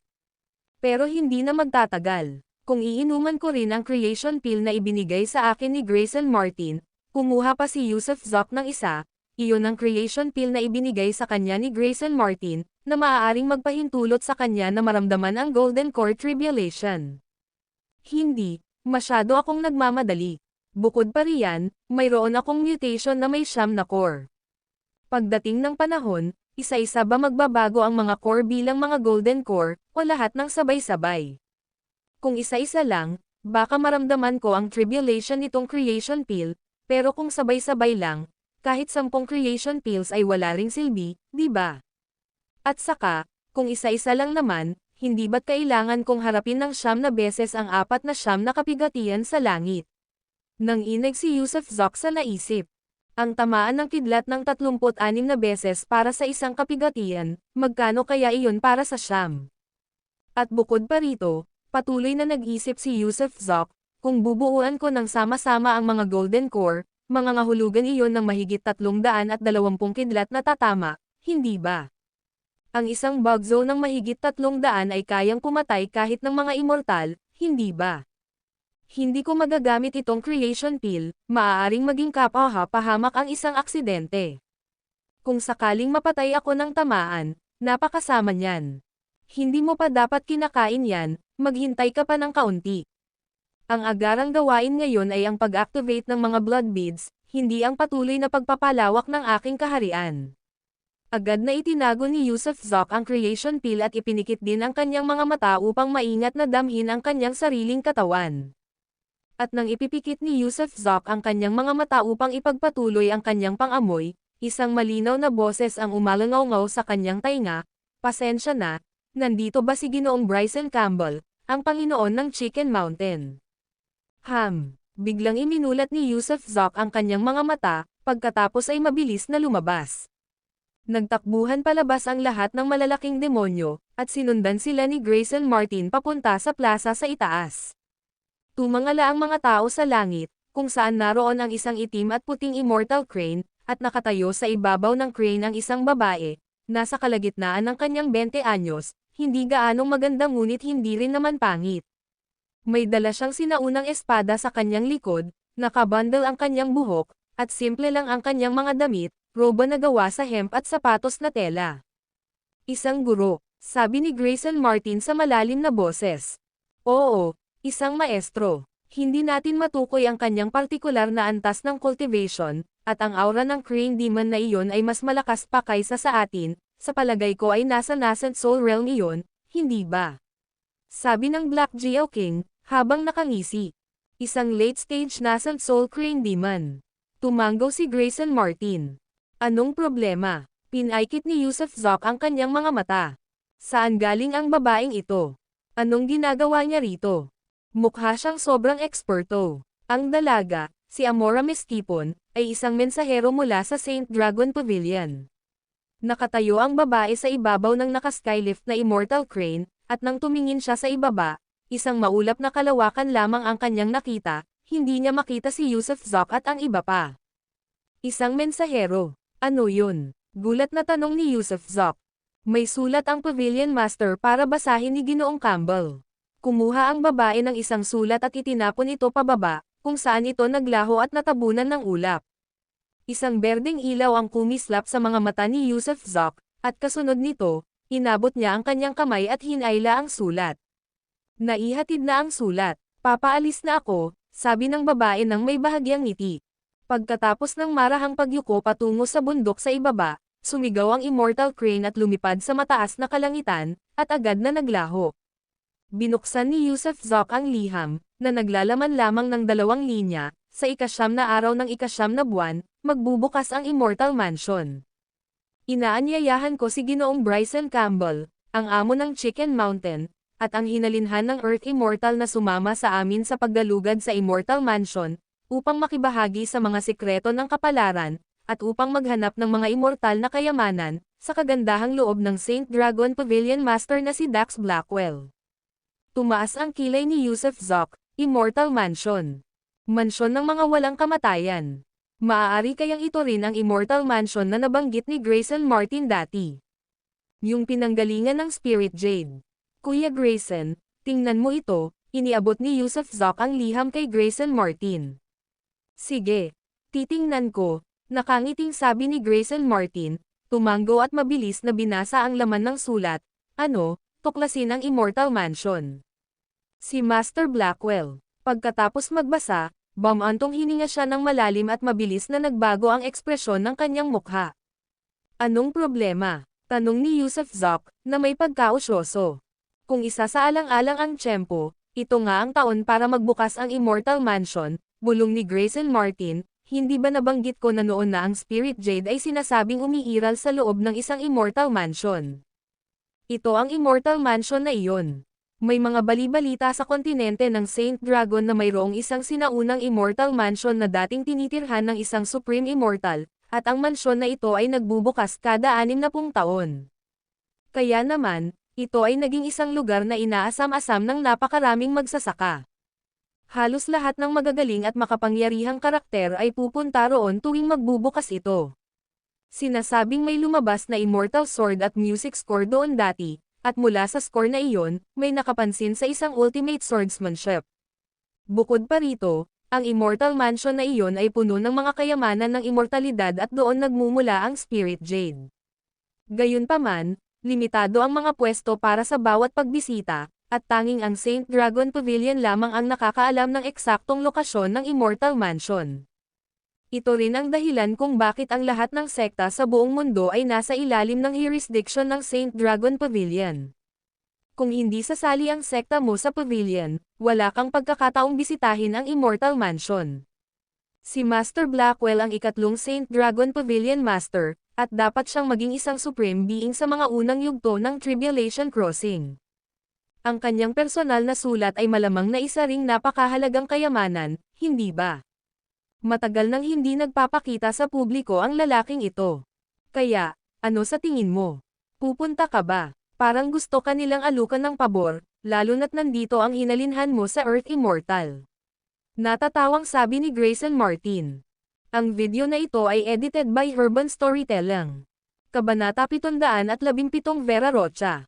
Ang pagkakataon ay kadalasang may kasabay na malaking panganib, at ang liham mula sa Saint Dragon Pavilion Master ay pagkakataon ni Yusuf Zok, ngunit nagdulot din ito ng isang malaking panganib.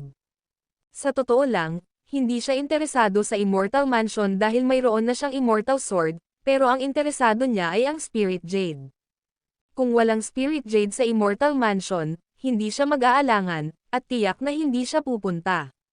Pero ngayon, siya ay naguguluhan dahil ang tinatawag na Spirit Jade ay nagmula sa maalamat na Immortal Mansion na ito, at ngayon, ang Saint Dragon Pavilion Master ay nagpadala ng isang personal na liham, na nag-aanyaya sa kanya at sa isang Senior Earth Immortal na sama-samang galugarin ang Immortal Mansion. Ang pangunahing imbitado ay ang Earth Immortal, Total, ang Technique of Universe in Sleeve ng iskolar na nakasuot ng asol ay namangha sa buong mainland, isang panahon kung saan walang Earth Immortals na umiiral. Kahit gaano kalakas ang Saint Dragon Pavilion Master, nasa yugto pa lamang siya ng pagtawid sa kapigatian, kaya naman, ang paglitaw ng isang Earth Immortal ay isang bagay na hindi maaaring basta-basta o walang takot na ipagwalang bahala ng sinuman.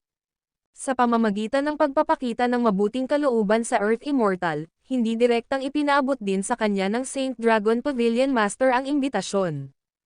Ngunit ngayon ang sitwasyon ay ang iskolar na nakasuot ng asol ay umalis kasama si Francisco Zok na bulag.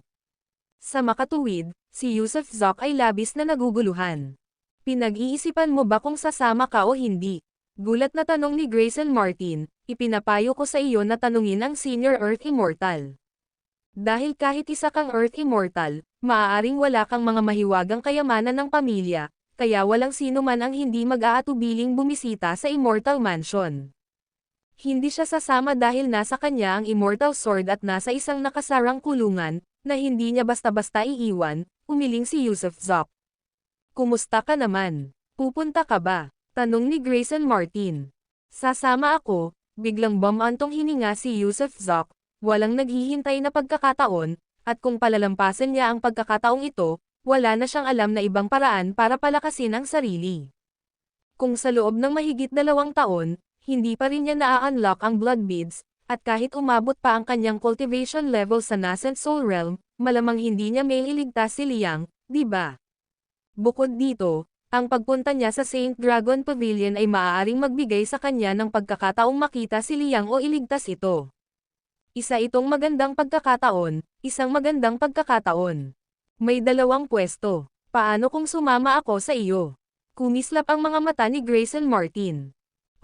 Natigilan sandali si Yusuf Zok, gusto rin ba niyang sumama? Pero hindi naman siya imbitado, di ba? Masasabi mong ako ang senior fellow apprentice mo. Pareho tayong mga disipulo ng Earth Immortal. Nasa isang liblib na lugar ang ating Panginoon at hindi siya makakapunta, kaya nagsama-sama tayo. Tuwang-tuwa na sabi ni Grayson Martin, isa pa, tiyak na walang magiging problema, at ang ating kaligtasan ay hindi dapat maging malaking isyu. Total, nakatayo tayo kasama ang Earth Immortal sa likuran natin, walang sino man ang nangangahas na hawakan tayo ng basta-basta, kahit ang Sect Master ng Heavenly Origin Sect. May katuturan ka. Ilang araw na lang ang natitira bago ang 9 na araw ng 9 na buwan. Tumanggaw si Yusuf Zok. May 1 buwan pa, sabi ni Grayson Martin. Kung ganoon, hintayin natin si Ray Dixon at ang malaking amo na si Vera Rocha. Siya nga pala, si Mr. Luo, gaano ka nakatagal sa pagsasaka na may saradong pinto? Paano ka nakarating sa late condensation period ng ganoon kabilis? Biglang tanong ni Grayson Martin. Sa tulong ng Espiritu Jade. Malaking tulong sa akin ang Spirit Jade, kaya gusto kong pumunta sa Saint Dragon Pavilion ngayon para kunin ang Spirit Jade. Nakikita ko, tiyak na tutulungan ko si Mr. Luo, sabi ni Grayson Martin habang nakakuyom ang kamao. Matapos makipag-usap ng ilang sandali kay Grayson Martin, pumunta si Yusuf Zok sa likod ng bahay, ngunit sina Ruth Wilcox at Ember Vance ay parehong nasa isang lihim na lugar, at ang kanilang 3 katulong ay nagbabantay sa kanilang tabi. Naghahanda na silang patigasin ang kanilang mga gamot, kaya ang panahong ito ng pag-iisa ay maaaring mahaba o marahil ay maikli. Bumantong hininga si Yusuf Zak, ang dalawang babae ay labis na masigasig sa kanilang cultivation dahil, bukod sa paggamit ng cultivation para libangin ang nakakabagot na oras, wala na talaga silang ibang magawa. Hindi sigurado si Yusuf Zak kung tama o mali ang pagdadala sa kanila sa mundong ito. Hindi niya sila ginulo at inutusan lamang ang Demon Cultivator na tipunin ang lahat ng magagamit na mapagkukunan at tulungan ang dalawang kerida na mabilis na isulong ang kanilang cultivation. Pagkalipas ng mga 7 o 8 araw, 3 tao ang bumaba mula sa bundok ng manok. Ang isa ay si Ray Dixon, ang isa pa ay isang 17 o 18 taong gulang na batang babae, at ang pangatlo ay isang maliit na higanti, na, kahit mukhang bata pa, ay nagpapakita ng gangchi na kasing talas ng kutsilyo at may dalang malaking martilyo sa kanyang balikat. Siya si Cashton Pennington, ang pangatlo sa pinuno ng ating bundok kangmang, ang kanyang orihinal na anyo ay isang itim na oso. Ang kanyang cultivation ay umabot na sa gitnang yugto ng Divinity Transformation. Ang batang babaeng iyon ang nag-iisang anak na babae ng aming padre de pamilya, si Vera Rocha. Paliwanag ni Grayson Martin mula sa tuktok ng bundok. Gayunpaman, hindi pa dumarating ang pinuno ng pamilya. Siguro may pumipigil sa kanya, kung hindi, siguradong nandito siya mismo. Bahagyang kumunot ang noo ni Grayson Martin, hindi maintindihan kung bakit hindi dumating ang padre de pamilya. Francisco, salubungin mo na ang mga bisita natin. Tumanggo si Yusuf Zak kay Francisco Zak. Agad na lumipad pababa si Francisco Zak, at muling binuksan ang daanan paakyat sa bundok. Nakakaiba ang mga pangalan ng mga dakilang demonyo ng bundok kangmang mo, biglang tumawa si Yusuf Zak. Sina Ray Dixon, Cashton Pennington, at sino ang nakaisip ng lahat ng iyon. Lahat ay pinangalanan ng ulo ng pamilya. Wala silang mga pangalan o apelyido noon, ngunit kalaunan ay ipinagkaloob sa kanila ng ulo ng pamilya. Ano ang orihinal na anyo ng iyong pinuno ng pamilya? Isang inapo ng Golden Winged Rock, bagamat hindi purong dugo. Gayunpaman, isa siyang nakahihigit na Demon Cultivator.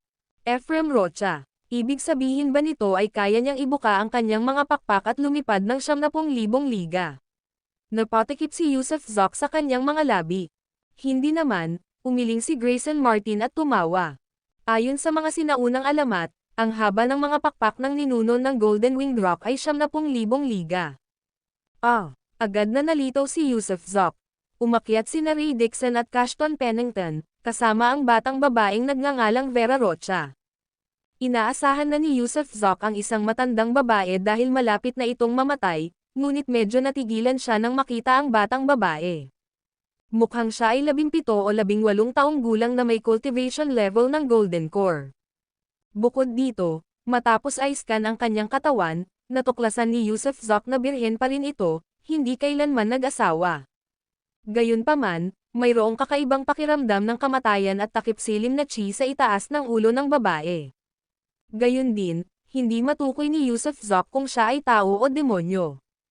Kahit na tinatawag siyang tao, mayroon pa rin siyang bakas ng demonyong aura, ngunit sa pagtawag sa kanya bilang demonyo, nagtataglay siya ng dugong tao.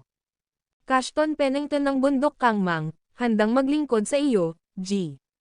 Luo. Ang may dalang martilyo. Ang pangatlo sa pamunuan, ay yumuko ng malalim, ang kanyang boses ay malalim at malakas. Si Vera Rocha ng bundok kangmang, ay handang maglingkod sa iyo, G. Luo. Ang babaeng ipinakilala bilang Vera Rocha ay nagbigay din kay Yusuf Zak ng isang malumanay na pagpupugay. Binati ni Ray Dixon ang lahat ng may ngiti at nakakuyom na kamao. Pakiusap, hindi na kailangan ng formalidad, maligayang pagdating, senadoryas ni Yusuf Zak kay Cashton Pennington, Ray Dixon, at sa iba pa na pumasok. Nang makapasok na sa bulwagan at makaupo, unang nagsalita si Vera Rocha, sasama sana sa atin si Ama, pero mas maraming human cultivator ang pumasok sa mga bundok para manghuli ng mga demonyo. Sa pagkakataong ito, dumating sila ng maramihan kasama ang maraming bihasang practitioner, kaya't tanging sa bahay na lang ang nagawa ni tatay. Sabi niya, kapag pinaalis na ang mga human cultivator, tiyak na lalapit siya para humingi ng tawad at parurusahan ang sarili niya ng 3 inumin. Mas maraming human cultivator ang nangangaso ng mga demonyo. Biglang tumayo si Grayson Martin. Opo, hiniling sa inyo ni tatay na huwag kayong mag-alala, tiyo. Kaya niya ito, at hindi siya kikilos ng padalos-dalos. Sabi niya kung hindi niya sila matatalo, tatakas siya ng hindi makikipaglaban ng matagal. Mas makabubuti para sa iyo na manatili rito at panatilihin si Mr. Luo Company. Payo ni Vera Rocha. Hay nako, huminga ng malalim si Grayson Martin. Nag-aalala lang ako na baka bigla na lang kumilos ang tatay mo. Sige. Umupo si Grayson Martin, ngumiti ng mapait, at saka humarap kay Yusuf Zoc na nakakuyong ang kamao. Ginoo, Luo, pakitulungan naman si Vera Rocha sa kanyang feather transform. Sige. Mas mabuti ng mas maaga kaysa mas huli dahil kailangan nating maglakbay pahilaga, tumanggo si Yusuf Zoc at tumayo. Binibining Vera Rocha, sumama ka sa akin. Ang lahat ng iba pa, mangyaring maghintay dito. Ang video na ito ay edited by Urban Storytelling. Kabanata 718 plano ni Yusuf Zoc na dalhin si Vera Rocha sa lihim na silid upang pagalingin ito, at natural lamang na walang tumutol dito, kahit si Grayson Martin. Total, isang malaking sikreto kung paano natulungan ni Bryson Campbell ang isang taong na feather transform ng sabay-sabay. Paano nila nagawang makita iyon ng iba? Syempre, ang hindi nila alam ay may kakayahan nga palang tulungan ni Yusuf Zoc ang isang demon cultivator sa feathering, pero kasabay nito, nakapagtatag ito ng koneksyon sa kaluluwa nila, na automatikong kinikilala siya bilang kanilang Panginoon. Hindi ganoon kadal-isay ang mga intensyon ni Yusuf Zoc. Hindi niya basta-basta ipapakita ang loob niya sa iba dahil lang sa simpleng kabaitan na ipinakita nila sa kanya. Sa pakikitungo sa napakaraming demonyo mula sa malalawak na bundok, nanatili siyang mapagmatsyag, nagsasalita lamang kung kinakailangan at kung hindi man ay nananahimik. Magiliw na sinundan ni Vera Rocha si Yusuf Zoc papasok sa lihim na silid, at pagkatapos ay iginiya niya ito papasok sa underground treasure room papasok doon. Tunay nga, sa bundok ng manok, bukod sa kanyang banal na pananaw, walang ibang banal na pananaw ang makakapagsuri nito. Pagpasok sa silid ng kayamanan, sinenyasan ni Yusuf Zoc si Vera Rocha na umupo sa isang upuan at saka nakangiting sinabi, maaari na tayong magsimula ngayon, mabilis lang. Salamat po, Ginoo, sa tulong ninyo. Hindi ko malilimutan ang biyayang ito na nakapagliligtas buhay, malalim na yumoko si Vera Rocha. Manam, ipikit mo ang mga mata mo, ibuka ang bibig mo at tapos na. Huwag kang mag-isip ng iba pa, at huwag kang lumingon-lingon ng walang patutunguhan. Oo, mariing ipinikit ni Vera Rocha ang kanyang mga mata at bahagyang ibinuka ang kanyang mga labi na kulay seresa. Kasabay ng isang putok, pagkabuka niya ng kanyang bibig, isang patak ng lilang likido mula kay Yusuf Zoc ang agad na bumulwak sa kanyang bibig at mabilis na natunaw. Pagkatapos ay ginamit ni Yusuf Zoc ang telekinesis upang patuloy na subaybayan ang bawat galaw sa loob ng katawan ni Vera Rocha, inaamin niyang hindi siya sigurado kung ito ay magiging matagumpay o hindi, kung isasaalang-alang na si Vera Rocha ay kalahating tao, kalahating demonyo sa lahi. Mabuti na lang at mabilis na umepekto ang gamot, at nagsimulang manginig ang katawan ni Vera Rocha, habang ang kanyang golden core sa dantian ay walang tigil na umiikot. Kasabay ng isang putok, na sinabayan ng kakaibang enerhiya ng lilang patak, biglang namaga ang katawan ni Vera Rocha, at pagkatapos ay nagiba sa kanyang tunay na anyo, na hindi tao o ibon.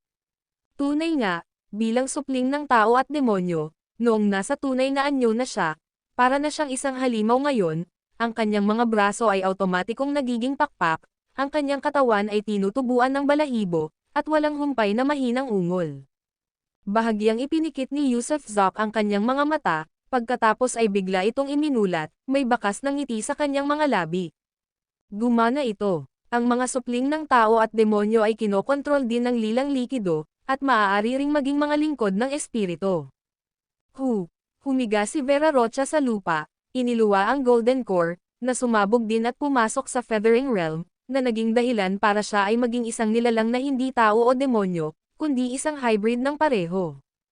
Pagkalipas ng halos 2 oras, muling hinigop ni Vera Rocha ang feathered elixir baby at sa biglaang pagliit ng kanyang katawan, bumalik siya sa kanyang anyong tao, bagamat medyo nakalantad ang kanyang mga damit dahil naunat at napunit ang mga ito. Salamat, Guro, sa pagliligtas ng buhay ko at sa pagtulong sa akin na magbagong anyo ng mga balahibo, sabi ni Vera Rocha. Tulad ng ibang malalaking demonyo, ang mga blood beads ay nagugat ng malalim sa kanyang kaluluwa, at naging kaisa nito. Taglay ang mga blood beads sa kanyang kaluluwa, siya ay naging isang tapat at matibay na lingkod ng espiritu. Magsuot ka ng damit, sabi ni Yusuf Zok, sabay kuha ng sarili niyang mga damit mula sa singsing at inihagis ito sa kanya. Opo, isinuot ni Vera Rocha ang malaking roba at sa kabahagyang yumuko, hinihintay ang utos ni Yusuf Zok. Ikaw ba talaga ang anak ni Ephraim Rocha? Tanong ni Yusuf Zok. Oo, agad na tumanggaw si Vera Rocha. Kung gayon, bago ka pumunta rito, ano ang sinabi sa iyo ng iyong ama? Sinabi sa akin ng aking ama na dapat kong gawin ang aking makakaya upang makuha ang elixir o pamamaraan na nakatulong sa aking feather transform at itala ang detalyadong proseso at iba pa. Kaya, talagang may mga human cultivator na pumapasok sa bundok mo sa Kangmang Mountain mo. Kakaunti lang ang maliliit na magsasaka sa labas ng bayan, at hindi gaanong karami ang mga taong magsasaka. Ayaw lang talagang pumunta rito ni tatay sa ganitong oras dahil may Earth Immortal dito, kaya nag-aalala rin siya ng husto, aniya. Nako, itaas mo nga ang ulo mo, sabi ni Yusuf Zok, alam niyang tuso si Ephraim Rocha, at tama nga siya. Bahagyang inangat ni Vera Rocha ang kanyang ulo upang tumingin kay Yusuf Zok, pagkatapos ay namula ang kanyang mukha ng ilang sandali. Dahil naging isang espiritong lingkod, kung naisin ito ng kanyang Panginoon, ibibigay niya ang kanyang sarili sa kanya, dahil iningatan niya ang kanyang kailan isang puri sa loob ng di mabilang na taon. Ganito pala, sabi ni Yusuf Zok, hindi nag-aalala sa namumula na mukha ni Vera Rocha kundi sa halip ay nag-isip ng malakas, kapag lumabas ka mamaya, huwag kang mag-arte na parang isang demonyong utusan sa akin. Ipakita mo lang sa akin ang simpleng pasasalamat sa pagliligtas ng buhay mo. Sapat na ang panlabas na respeto. Sa harap ng iba, dapat mo akong tawaging sir, hindi master, kahit patanungin ako ng tatay mo, hindi mo dapat ibunyag ang relasyon natin, naiintindihan mo. Naiintindihan ni Fenger, tumanggaw si Vera Rocha. Tandaan mong mabuti ito, kahit wala ako sa tabi mo, huwag mong ipahalata na ako ang Panginoon mo. Magpatuloy ka lang sa pag-uugali mo dati, at babalik ka sa bundok Kangmang para magsilbing impormante ko. Nakuha mo ba? Alam ni Fenger, sabi ni Vera Rocha ng bahagya at ngumiti, pagkatapos ay biglang nagmungkahi, maaari ring gawing mga utusan ng Panginoon ang aking ikatlong tiyo at ikalimang tiyo. Sa ganoong paraan, kapag bumalik tayong tatlo, mas magiging madali para kay Master na kontrolin ang bundok Kangmang mamaya. Paano mo nalaman na gusto kong sakupin ang bundok Kangmang? Gulat na tanong ni Yusuf Zok. Hindi ba halata? Ngumiti si Vera Rocha. Guro, taglay mo ang mga banal na kasanayan na kayang gawing mga tagapaglingkod ang mga tagapagtatanim ng demonyo. Lahat ng tagapagtatanim ng demonyo sa silong ng langit ay maaaring gamitin. Bukod dito, ayokong maging kaaway mo ang aking ama, kaya pagdating ng panahon, kung titipunin mo ang aking ama at ang bundok Kangmang, mas lalakas pa ang iyong kapangyarihan. Haha, ang talino mo talaga. Pero baka sulit subukan kung susubukan mo ito kina Ray Dixon at Bryson Campbell. Nagliwanag ang mga mata ni Yusuf Zok sa naisip. Kung pwede lang niyang sunduin sina Ray Dixon at Bryson Campbell ngayon at pabalaykan sila sa Kangmang Mountain, naghihintay sa araw na magdesisyon siyang sakupin ito sa isang iglap. Hindi niya kailanman intensyong bumuo ng alyansa sa bundok Kangmang mula pa sa simula. Ang gusto niya ay pagsunod, katapatan, at tanging kapag sigurado na siyang sarili niyang mga tao sila sa kanya sila magagamit ng may kapanatagan ng loob. Hindi rin mapagkakatiwalaan ang mga demon cultivator, natatakot siyang masaksak sa likod. Pero paano ko mapapapainom si Bryson Campbell ng purple drops ko? Biglang tugon ni Yusuf Zok. Sige, tatawagan ko siya at uutusan. Nakikinig siya sa akin at hindi maghay-hinala ng anuman. Si Vera Rocha, na ngayon ay tapat kay Yusuf Zok, na ang kaluluwa ay nakatali dito, ay walang ibang katapatan at taos pusong tumutulong kay Yusuf Zok. Sige, tawagin mo siya rito, tumanggo si Yusuf Zok. Di nagtagal, umakyat si Vera Rocha at di nagtagal ay pinabagsak si Bryson Campbell nang walang anumang paghihinala sa kanyang panig, dahil nagawa ni Vera Rocha ang feather transform at tila masaya siya. Ang aura ng bukang liwayway at takip silim sa kanyang ulo ay tuluyang nagbure ng anumang bakas ng kamatayan. Nang makita ni Yusuf Zoc si Vera Rocha na pababa kasama si Bryson Campbell, tumayo siya ng nakangiti at sinabing, "Kapatid na Hey, sabi ng iyong ginang Fenger dito ay pinakamabuti ang pakikitungo sa kanya ng kanyang ikatlong tiyo at iginiit niyang tulungan kita, para mabigyan ka ng kaunting sigla." "Paano ito mapapalaki?" tanong ni Bryson Campbell sa malalim niyang boses. "Ipikit mo ang mga mata mo, bakit ang dami mong tinatanong?" "Talagang maganda yan," matalim na sabi ni Vera Rocha kay Bryson Campbell. "Ah, kung gayon, salamat po, Mr. Luo." Walang paghihinalang sabi ni Bryson Campbell at pumikit at ibinuka ang bibig. Sinamantala ang sandaling ibinuka ni Bryson Campbell ang kanyang bibig, sumubo si Yusuf Zoc ng isa pang patak ng purple drops sa kanyang bibig habang kinakabahang pinagmamasdan ang resulta. Hindi pa niya naibigay ang purple drops sa isang demon cultivator na lampas sa antas ng Feathering Realm at hindi niya alam kung makakatulong ang purple drops kay Bryson Campbell na umangat sa isang antas. Siyempre, sigurado siyang magpapahayag ng katapatan sa kanya si Bryson Campbell. Sa katunayan, sa loob ng wala pang isang minuto, naramdaman ni Yusuf Zoc ang mga blood beads sa kanyang isipan na kumislap, agad na kumonekta sa kaluluwa ni Bryson Campbell.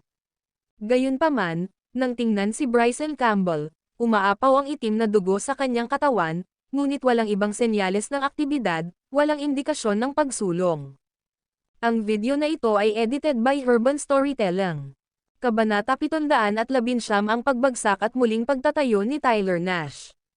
"Salamat, Panginoon, sa pagdadalisay sa akin." Maya-maya, lumuhad si Hey Buhay sa paanan ni Yusuf Zoc, tinawag siyang Panginoon at ipinahayag ang kanyang pasasalamat sa pagdadalisay sa kanya. "Kumusta ang pakiramdam mo ngayon?" Ginagamit pala ni Yusuf Zoc ang Hey Buhay bilang eksperimento. Isa siyang pangunahing demonyo sa Divinity Transformation Stage, isang Ultimate Master. Sa kasamaang palad, kahit ang isang Divinity Transformation ay naging demonyo niyang lingkod. Sa ngayon, pakiramdam ko ay magaan ang buong katawan ko, tila lahat ng karumihan sa loob ko ay nalinis na, ang aking mga kasalanan at karma ay nawala na, at ang aking kaluluwa at katawan ay parehong nahugasan ng malinis. Sa mga susunod na paglilinang, tiyak na mas mabilis akong uusad ng 10 o 100 beses kaysa dati. Tapat na sagot ni Hey Buhay. "Ah, ganoon ba, dalisay?" Tumanggaw si Yusuf Zoc.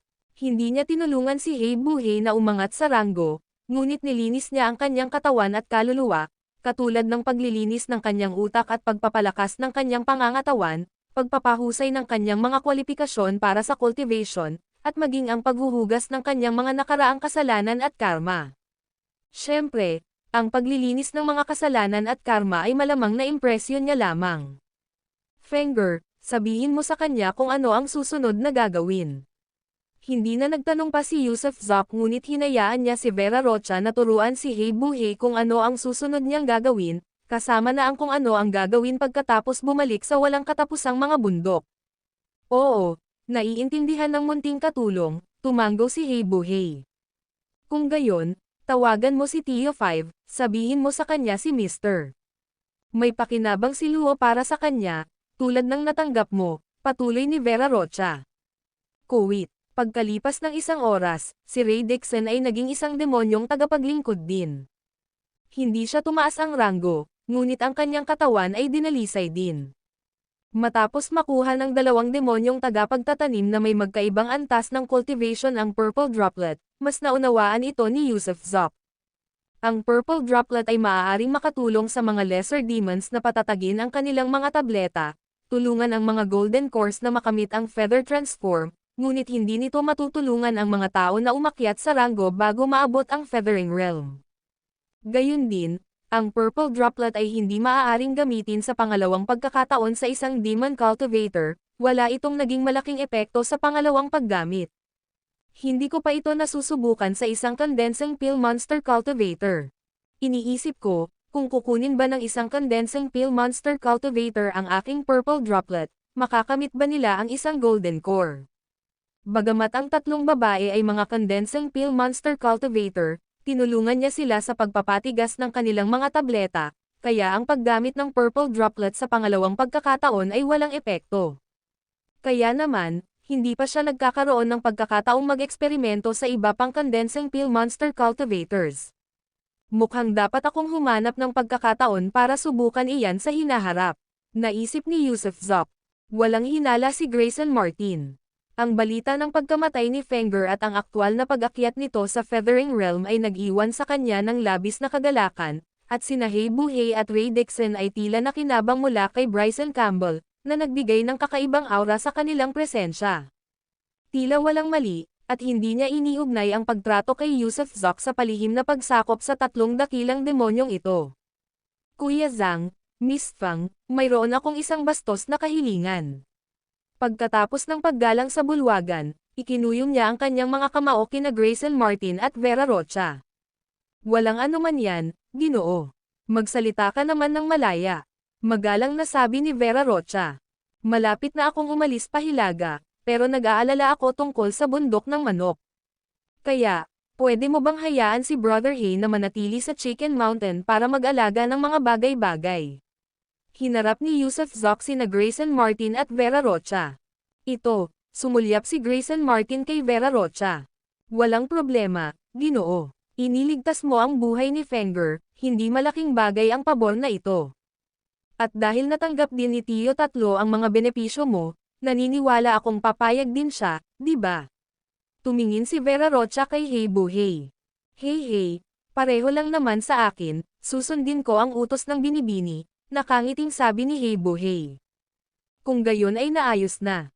Nagpapasalamat din ako kay Brother Luo sa pagtitiwala sa ating Endless Mountain. Pumalakpak si Grayson Martin sa tuwa. Naglakas loob si Yusuf Zok na hayaang manatili si Hei Buhey, isang gawa ng katapangan at kumpiyansa na hindi taglay ng lahat. Total, ang cultivation ni Hei Buhey ay napakalakas, kaya nitong ganap na talunin ang mga lesser demons. Ang pananatili niya rito, sa katunayan, ay isang tiyak na panganib sa Chicken Mountain, ngunit ngayon, buong tapang siyang pinayagan ni Bryson Campbell na manatili. Ano ang ipinahiwatig noon? Ipinapakita nito na si Bryson Campbell ay walang kinikimkim na pagbabantay patungo sa Endless Mountain. Aalis kami ngayon. Sina Miss Fang at Brother Ray ay inaasahang babalik na rin sa kabundukan ng Kangmang sa lalong madaling panahon. Pagbalik ko mula sa Hilaga, tiyak na bibisita ako sa kabundukan ng Kangmang. Sige. Matapos magdesisyon ang grupo, agad na nilisan ni Vera Rocha at Ray Dixon ang bundok ng manok, at si Blackie ang naging tagapag-alaga ng bundok ng manok. Walang nagawa si Yusuf Zok kundi gisingin sina Ruth Wilcox at Ember Vance mula sa kanilang pag-iisa, pagkatapos ay ipaalam sa kanila ang tungkol sa kanyang paglalakbay pa Hilaga. Mag-ingat ka sa daan, at tandaan mong nandito kami. Hindi masyadong nagsalita ang dalawang babae, tanging paalala lang sa kanya na mag-ingat at pagbibigay ng pampalakas ng loob. Pangako, pagkatapos ng 3 taon, kapag nailigtas ko na ang batang si Liang, uuwi na tayo. Matapos tumanggaw ng matatag si Yusuf Zok, tumalikod siya at naglakad palayo. Nang gabing iyon, nagbalat kayo bilang Bryson Campbell, nilisan din nina Yusuf Zok at Grayson Martin ang Chicken Mountain. Pagkatapos ay tumalon sila sa kalangitan, diretsyong patungong Hilaga. Kuwait. Samantala, sa kabiserang lungsod, sa loob ng palasyo ng imperyo. Matapos maglingkod sa matandang beteng ng halos 2 buwan, masasabing si Tyler Nash ay naging napakasipag, na lubos na nakikilala ang mga gusto at ayaw, at mga gawin ng matandang beteng. Kung nais ng isang tao na maging isang nakahihigit na tao, kailangan niyang tiisin ang pinakamapait na paghihirap. Ang 2 buwang ito ang pinakamahirap na panahon sa buhay ni Tyler Nash, ang paglilinis ng dumi at ihi ay parang laro ng bata para sa kanya. Nakalunok pa nga siya ng dumi sa panahong ito. Gayunpaman, ang kanyang masusing pag-unawa sa ugali ng matandang beteng, at ang kanyang tapat na paglilingkod, ay tunay na nagbigay kasiyahan sa matandang beteng. Bukod dito, ang binata ay matamis ang dila, madalas na tinatawag ang matandang beteng na ama, sa isang kalkuladong pagpapakita ng pambabala, bagaman hindi siya kailanman inampon ng matandang beteng bilang isang anak, tutal, bilang mga beteng, imposibleng maging ama at ang pagpapatuloy ng isang linya ng pamilya. Siyempre, ang taos-pusong pagsisikap ni Nash ay nakaantig sa puso ng matandang beteng. Sino ang mag-aakala na mayroon kang ganoong talento sa paglilinang? Halika, kunin mo ito. Hindi pa ako nakakahanap ng kahalili para sa aking mga banal na kasanayan hanggang ngayon, at hindi matututunan ng mga karaniwang tao ang mga kasanayang natatangi sa atin. Little Nash, mula ngayon, tuturuan kita ng tunay na sining ng mga divine skills. Hindi para magyabang, pero sa buong mundo ngayon, bukod sa mga Earth Immortal, kahit si Saint Dragon Pavilion Master Wenping ay dapat magpakita sa akin ng kahit kaunting respeto. Kung susundin mo at matututo ka mula sa akin, sa loob ng 100 taon, maaari mong mangibabaw sa kontinente ng Saint Dragon. Habang nagsasalita ang matandang Beteng, isinubo niya ang isang pulang elixir sa bibig ni Tyler Nash, na walang humpay na yumuko, habang umaagos ang mga luha sa kanyang mukha. Poof! Habang siya yumuko, biglang sumabog ang kanyang dantian, na nagdulot sa kanya ng matinding pagkabigla. Total, narating na niya ang higher fetal breathing realm, pero ano na ang gagawin niya ngayon kung wala ang kanyang dantian? Hihihi, ito ang tinatawag na pagsira bago pagbuo. Bumangon ka na. Tumawa ng malakas ang matandang Beteng, hinawakan ang mga braso ni Tyler Nash at binuhat ito patayo. Nakaupo ang matandang Beteng, habang si Tyler Nash ay nakataas ng patiwarik sa itaas ng kanyang ulo. Ito ang River Sporing Top, tutulungan kitang paikliin ang Pildores, at buksan ang 9 yin fields para sa iyo. Ikinamay ng baliw na matandang eunuch ang kanyang mga kamay, at walang katapusang espiritual na kapangyarihan ang damaloy mula sa kanyang mga braso patungo sa katawan ni Tyler Nash.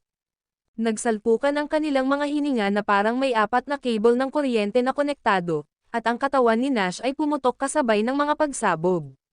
Sa bawat pagsabog mula sa katawan ni Tyler Nash, muling bumubukas ang kanyang nabasag na dantian, at ito ay ibang-iba na ngayon kumpara dati.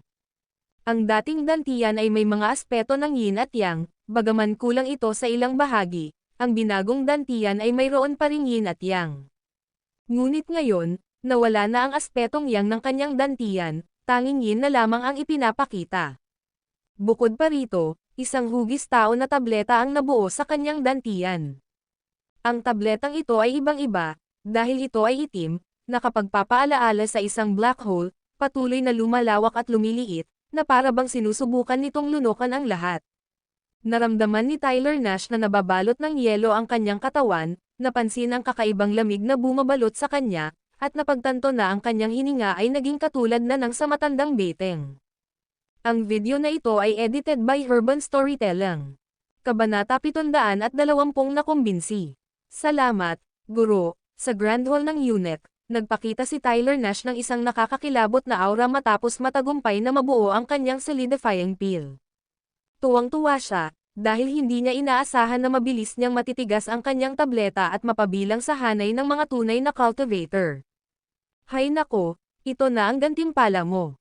Sa loob ng ilang araw, pupunta ang iyong Panginoon sa mansyon ng mga walang kamatayan, at kapag pumunta ako, sasama ka sa akin, nakangiting sabi ng matandang Beteng. Oo, yumuko ng malalim si Tyler Nash sa lupa. Nakamit na niya ngayon ang pagsang-ayon ng matandang Beteng, at hanggat patuloy siyang nagtitiis, darating ang araw na siya ay liliko sa napakataas na lugar at mapapahanga ang lahat. Sa panahong iyon, mamamatay ang matandang Beteng, at ang lahat ng iba pa ay mamamatay din. Kahit ang trono ng emperador, gugustuhin din niyang umupo. Paano kung isa siyang eunuko? Hindi ba maaaring maging emperador ang isang Beteng? Kapag naabot na niya ang antas ng cultivation ng matandang eunuch, ano pa kaya ang magiging saysay kung siya na ang emperador? Samantala, nitong mga nakaraang araw, ang kabisera ay abala sa mga aktibidad. Bagamat namatay na ang dating emperador, ang bago at batang emperador ay umupo sa trono at nagpahayag ng isang pangkalahatang amnestya. Kabilang sa mga pinarangalan, si Higgins King ay hinirang bilang hari ng tagapayo sa kaliwa, na tumutulong sa batang emperador, at nagbigay sa kanya ng napakalaking awtoridad. Kahit hindi siya ang emperador, ang mga utos na inilabas niya ay maihahambing sa mga utos mismo ng emperador. Siyempre, ang pinakamainit na lugar sa kabisera ay ang lugar na tinatawag na vegetable market, kung saan araw-araw ay banibitay ang mga tao, kabilang ang na-impeach na punong ministro na si Lincoln Wilkinson at ang kanyang pamilya. Si Lincoln Wilkinson ay isang matataas na opisyal, Ang kanyang anak na babae ang Empress, at si Isaac Wilkinson ay may hawak na malaking kapangyarihang militar. Sa kasamaang palad, ang pamilyang Wilkinson ay may ambisyon na kontrolin ang kaharian at gawing puppeteer ang batang emperador, ngunit hindi sumang-ayon ang mga maharlikang klero, at gayon din ang mga matatanda sa pamilyang Lopez. Kaya, ang pamilyang Wilkinson ay pinatay dahil sa pagtataksil, na sumire sa siyam na henerasyon ng pamilya. Bagamat hindi pinatay si Empress Wilkinson, siya ay ikinulong sa Cold Palace, at pinagbawalang lumabas sa mga tarangkahan nito. Daan-daang mula sa pamilya Wilkinson at kanilang mga kapitbahay ang pinugutan ng ulo, maliban sa makapangyarihang militar na si Isaac Wilkinson, na iniligtas ng isang tao at hindi alam ang kanyang kinaroroonan. Ngunit kahit na siya ay nailigtas, ang mga tropa ni Isaac Wilkinson ay sinakop ng mga kalalakihan sa ilalim ni Higgins King. Ang iba pang mga ministro na nauugnay sa pamilya Wilkinson ay patuloy ding kinatatakutan nitong mga nakaraang araw, dahil ang hari ng mga tagapayo ay araw-araw na nagpapapatay ng mga tao, nag-aalis ng mga hindi sumasang-ayon, at nagtatatag ng kanyang mga taga-suporta. Tunay ngang hindi lamang dito ang kasiglahan ng kabisera, dahil minsan sa bawat 60 taon, malapit nang mabuksan ang Immortal Mansion, na magdadala ng mga cultivator mula sa Great Sects mula sa buong mainland patungo sa kabisera. Ang St. Dragon Pavilion ay wala sa kabisera ng lungsod kundi sa bundok Fulong, 1,800 milya sa timog ng lungsod. Dahil hindi pa dumarating ang araw ng asambleya, ang mga sekta na dumating ng maaga ay kinailangang manatili sa kabisera, sinasamantala ang pagkakataong mamasyal o magtamo ng karanasan. Sa kontinente ng St. Dragon, naroon ang 9 na sekta at 18 pinto, na bumubuo sa 27 pinakamakapangyarihang paksayon.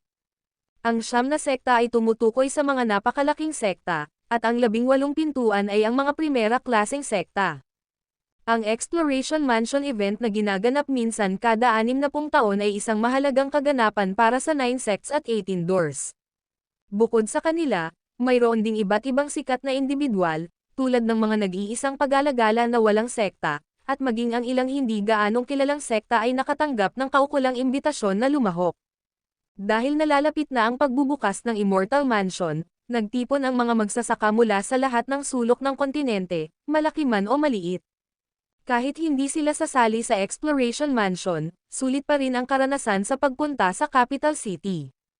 Bukod dito, dahil sa pagdating ng pinakamalalakas na eksperto mula sa iba't ibang sekta, maraming kumperensya sa kalakalan at maging mga kaganapan sa subasta ang gaganapin. Sinamantala ng ilang negosyo ang pagkakataong ito upang maglunsad ng iba't ibang pambihirang kayamanan para sa paglinang, na pagkatapos ay kinukuha ng malaki ng mga matataas na opisyal ng Great Sects. Si Leila Dodson at ang bahay aliwan ng kanyang kabit ay punong-puno rin araw-araw, mula umaga hanggang gabi, at walang bakante. Natuklasan ng maraming customer na dumarating sa gabi na hindi na sila makakakuha ng pribadong silid. Ang dahilan ng matagumpay na pagtangkilik ay ang pilosopiya sa negosyo ni Leila Dodson. Dinala niya sa establishmentong ito ang iba't ibang kapanapanabik at kasanayang kanyang nalaro, nakita, o narinig sa mundo ng mga mortal at malawakang ipinalaganap ang mga ito, mga katulad ng Broken Chrysanthemum, Dual Flying Swallows, Thai Massage, kumpletong serbisyo mula sa pagshampoo hanggang sa masahe sa paa, na may kasamang oil rub, lahat ng sabay-sabay. Noong una, nang lumabas ang mga patalastas, marami ang humamak sa mga ito, ngunit nang kumalat ang balita mula sa ilang libreng inisyal na alok, mabilis na naging patok ang langit at lupa. Tunay nga, ang bahay aliwan ay eleganteng pinangalan ng langit at lupa, at malinaw ang implikasyon, nag-aalok ito ng isang makalangit na karanasan. Pagpasok, magsisimula ang mga bisita sa steam room, susundan ng shampoo, foot massage, at Thai massage, at magtatapos sa pagpapahid ng essential oil. Ang buong pakete, ang layunin ay kasabikan, kasariwaan, at pagpapahinga. Nitong mga nakaraang araw, nakuha ni Leila Dodson ang 2 kalapit na bahay aliwan upang palawakin ang negosyo at kasalukuyan niyang nire-renova ang mga ito. Gayun din, ilang araw na ang nakalipas, pinatay ni Tyler Nash ang ilang taong naghahanap ng kanyang reputasyon. Kung bakit nila ito hinahanap, iyon ay dahil ang paraan ng pagpapatakbo ng kanyang bahay aliwan ay halos kapareho ng sa labas ng mundo. Alam ni Tyler Nash na maraming tao mula sa labas ng mundo ang dumating, at malinaw na nahulaan ng mga lumapit sa kanya na ang may-ari ay isa ring tagalabas ng mundo. Sa katunayan, sa paggawa nito, nilayon din niyang maakit ang sinumang nakakalat na kapatid na sumama sa kanya, ngunit sa halip na mga kapatid, mga lobo ang kanyang naakit. Ang mga lumapit sa kanya ay pawang nagbabalak laban sa kanya, walang ibang hinanggad kundi pera. Ang iba naman mula sa labas ng mundo ay hindi kasing yaman niya, karamihan ay namuhay ng medyo miserable.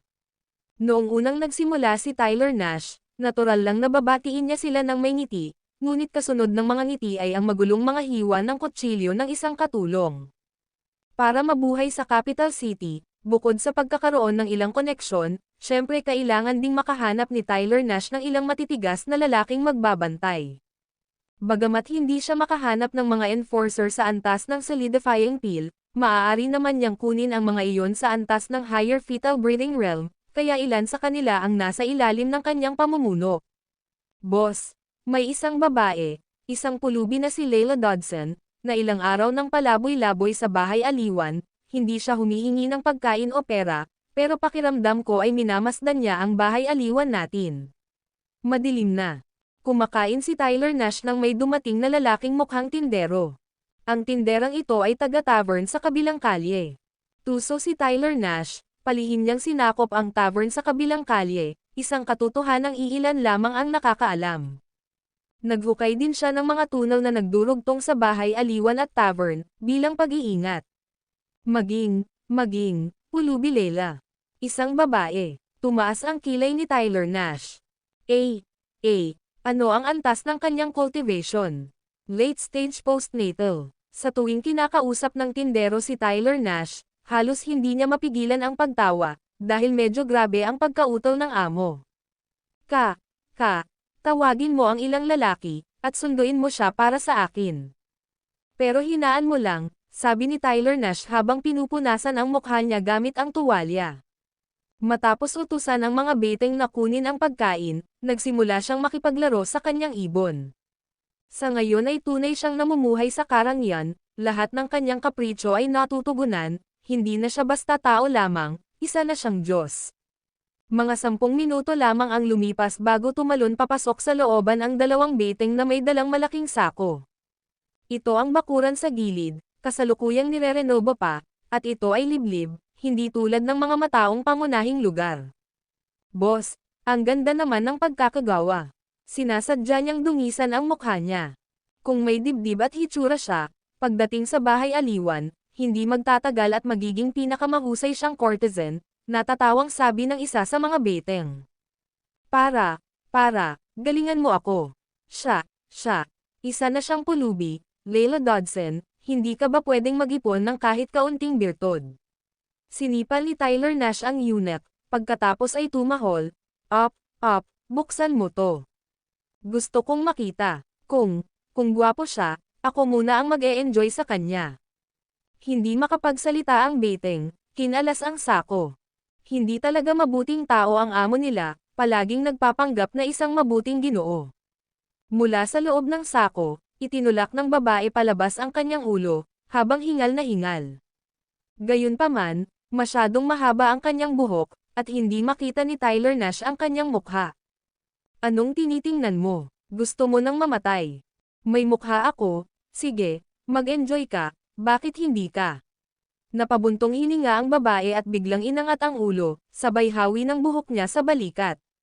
Sa ilalim ng liwanag ng lampara, nang inag si Tyler Nash, pagkatapos ay bumagsak sa lupa sa gulat, Sus Mariosep, ikaw ba yan? Hahayaan kitang mag-enjoy dito hanggat gusto mo, sarkastiko na sabi ng babae, sabay talon palabas at nagsimulang sip-in si Tyler Nash. Huwag kang sumipa, tumigil ka sa pagsipa, papayag ako, hehehehe, tinakpan ni Tyler Nash ang kanyang ulo, tinanggap ang palo at tumawa ng masayang-masaya. Ang babae ay patuloy na sumipa, tumatawa, at umiiyak ng sabay-sabay, na ang dahilan ay lampas sa kayang maunawaan ni Newman. Sa puntong ito, ang 2 beteng ay lubos na natigilan. Ano na kaya ang nangyari sa kanilang amo?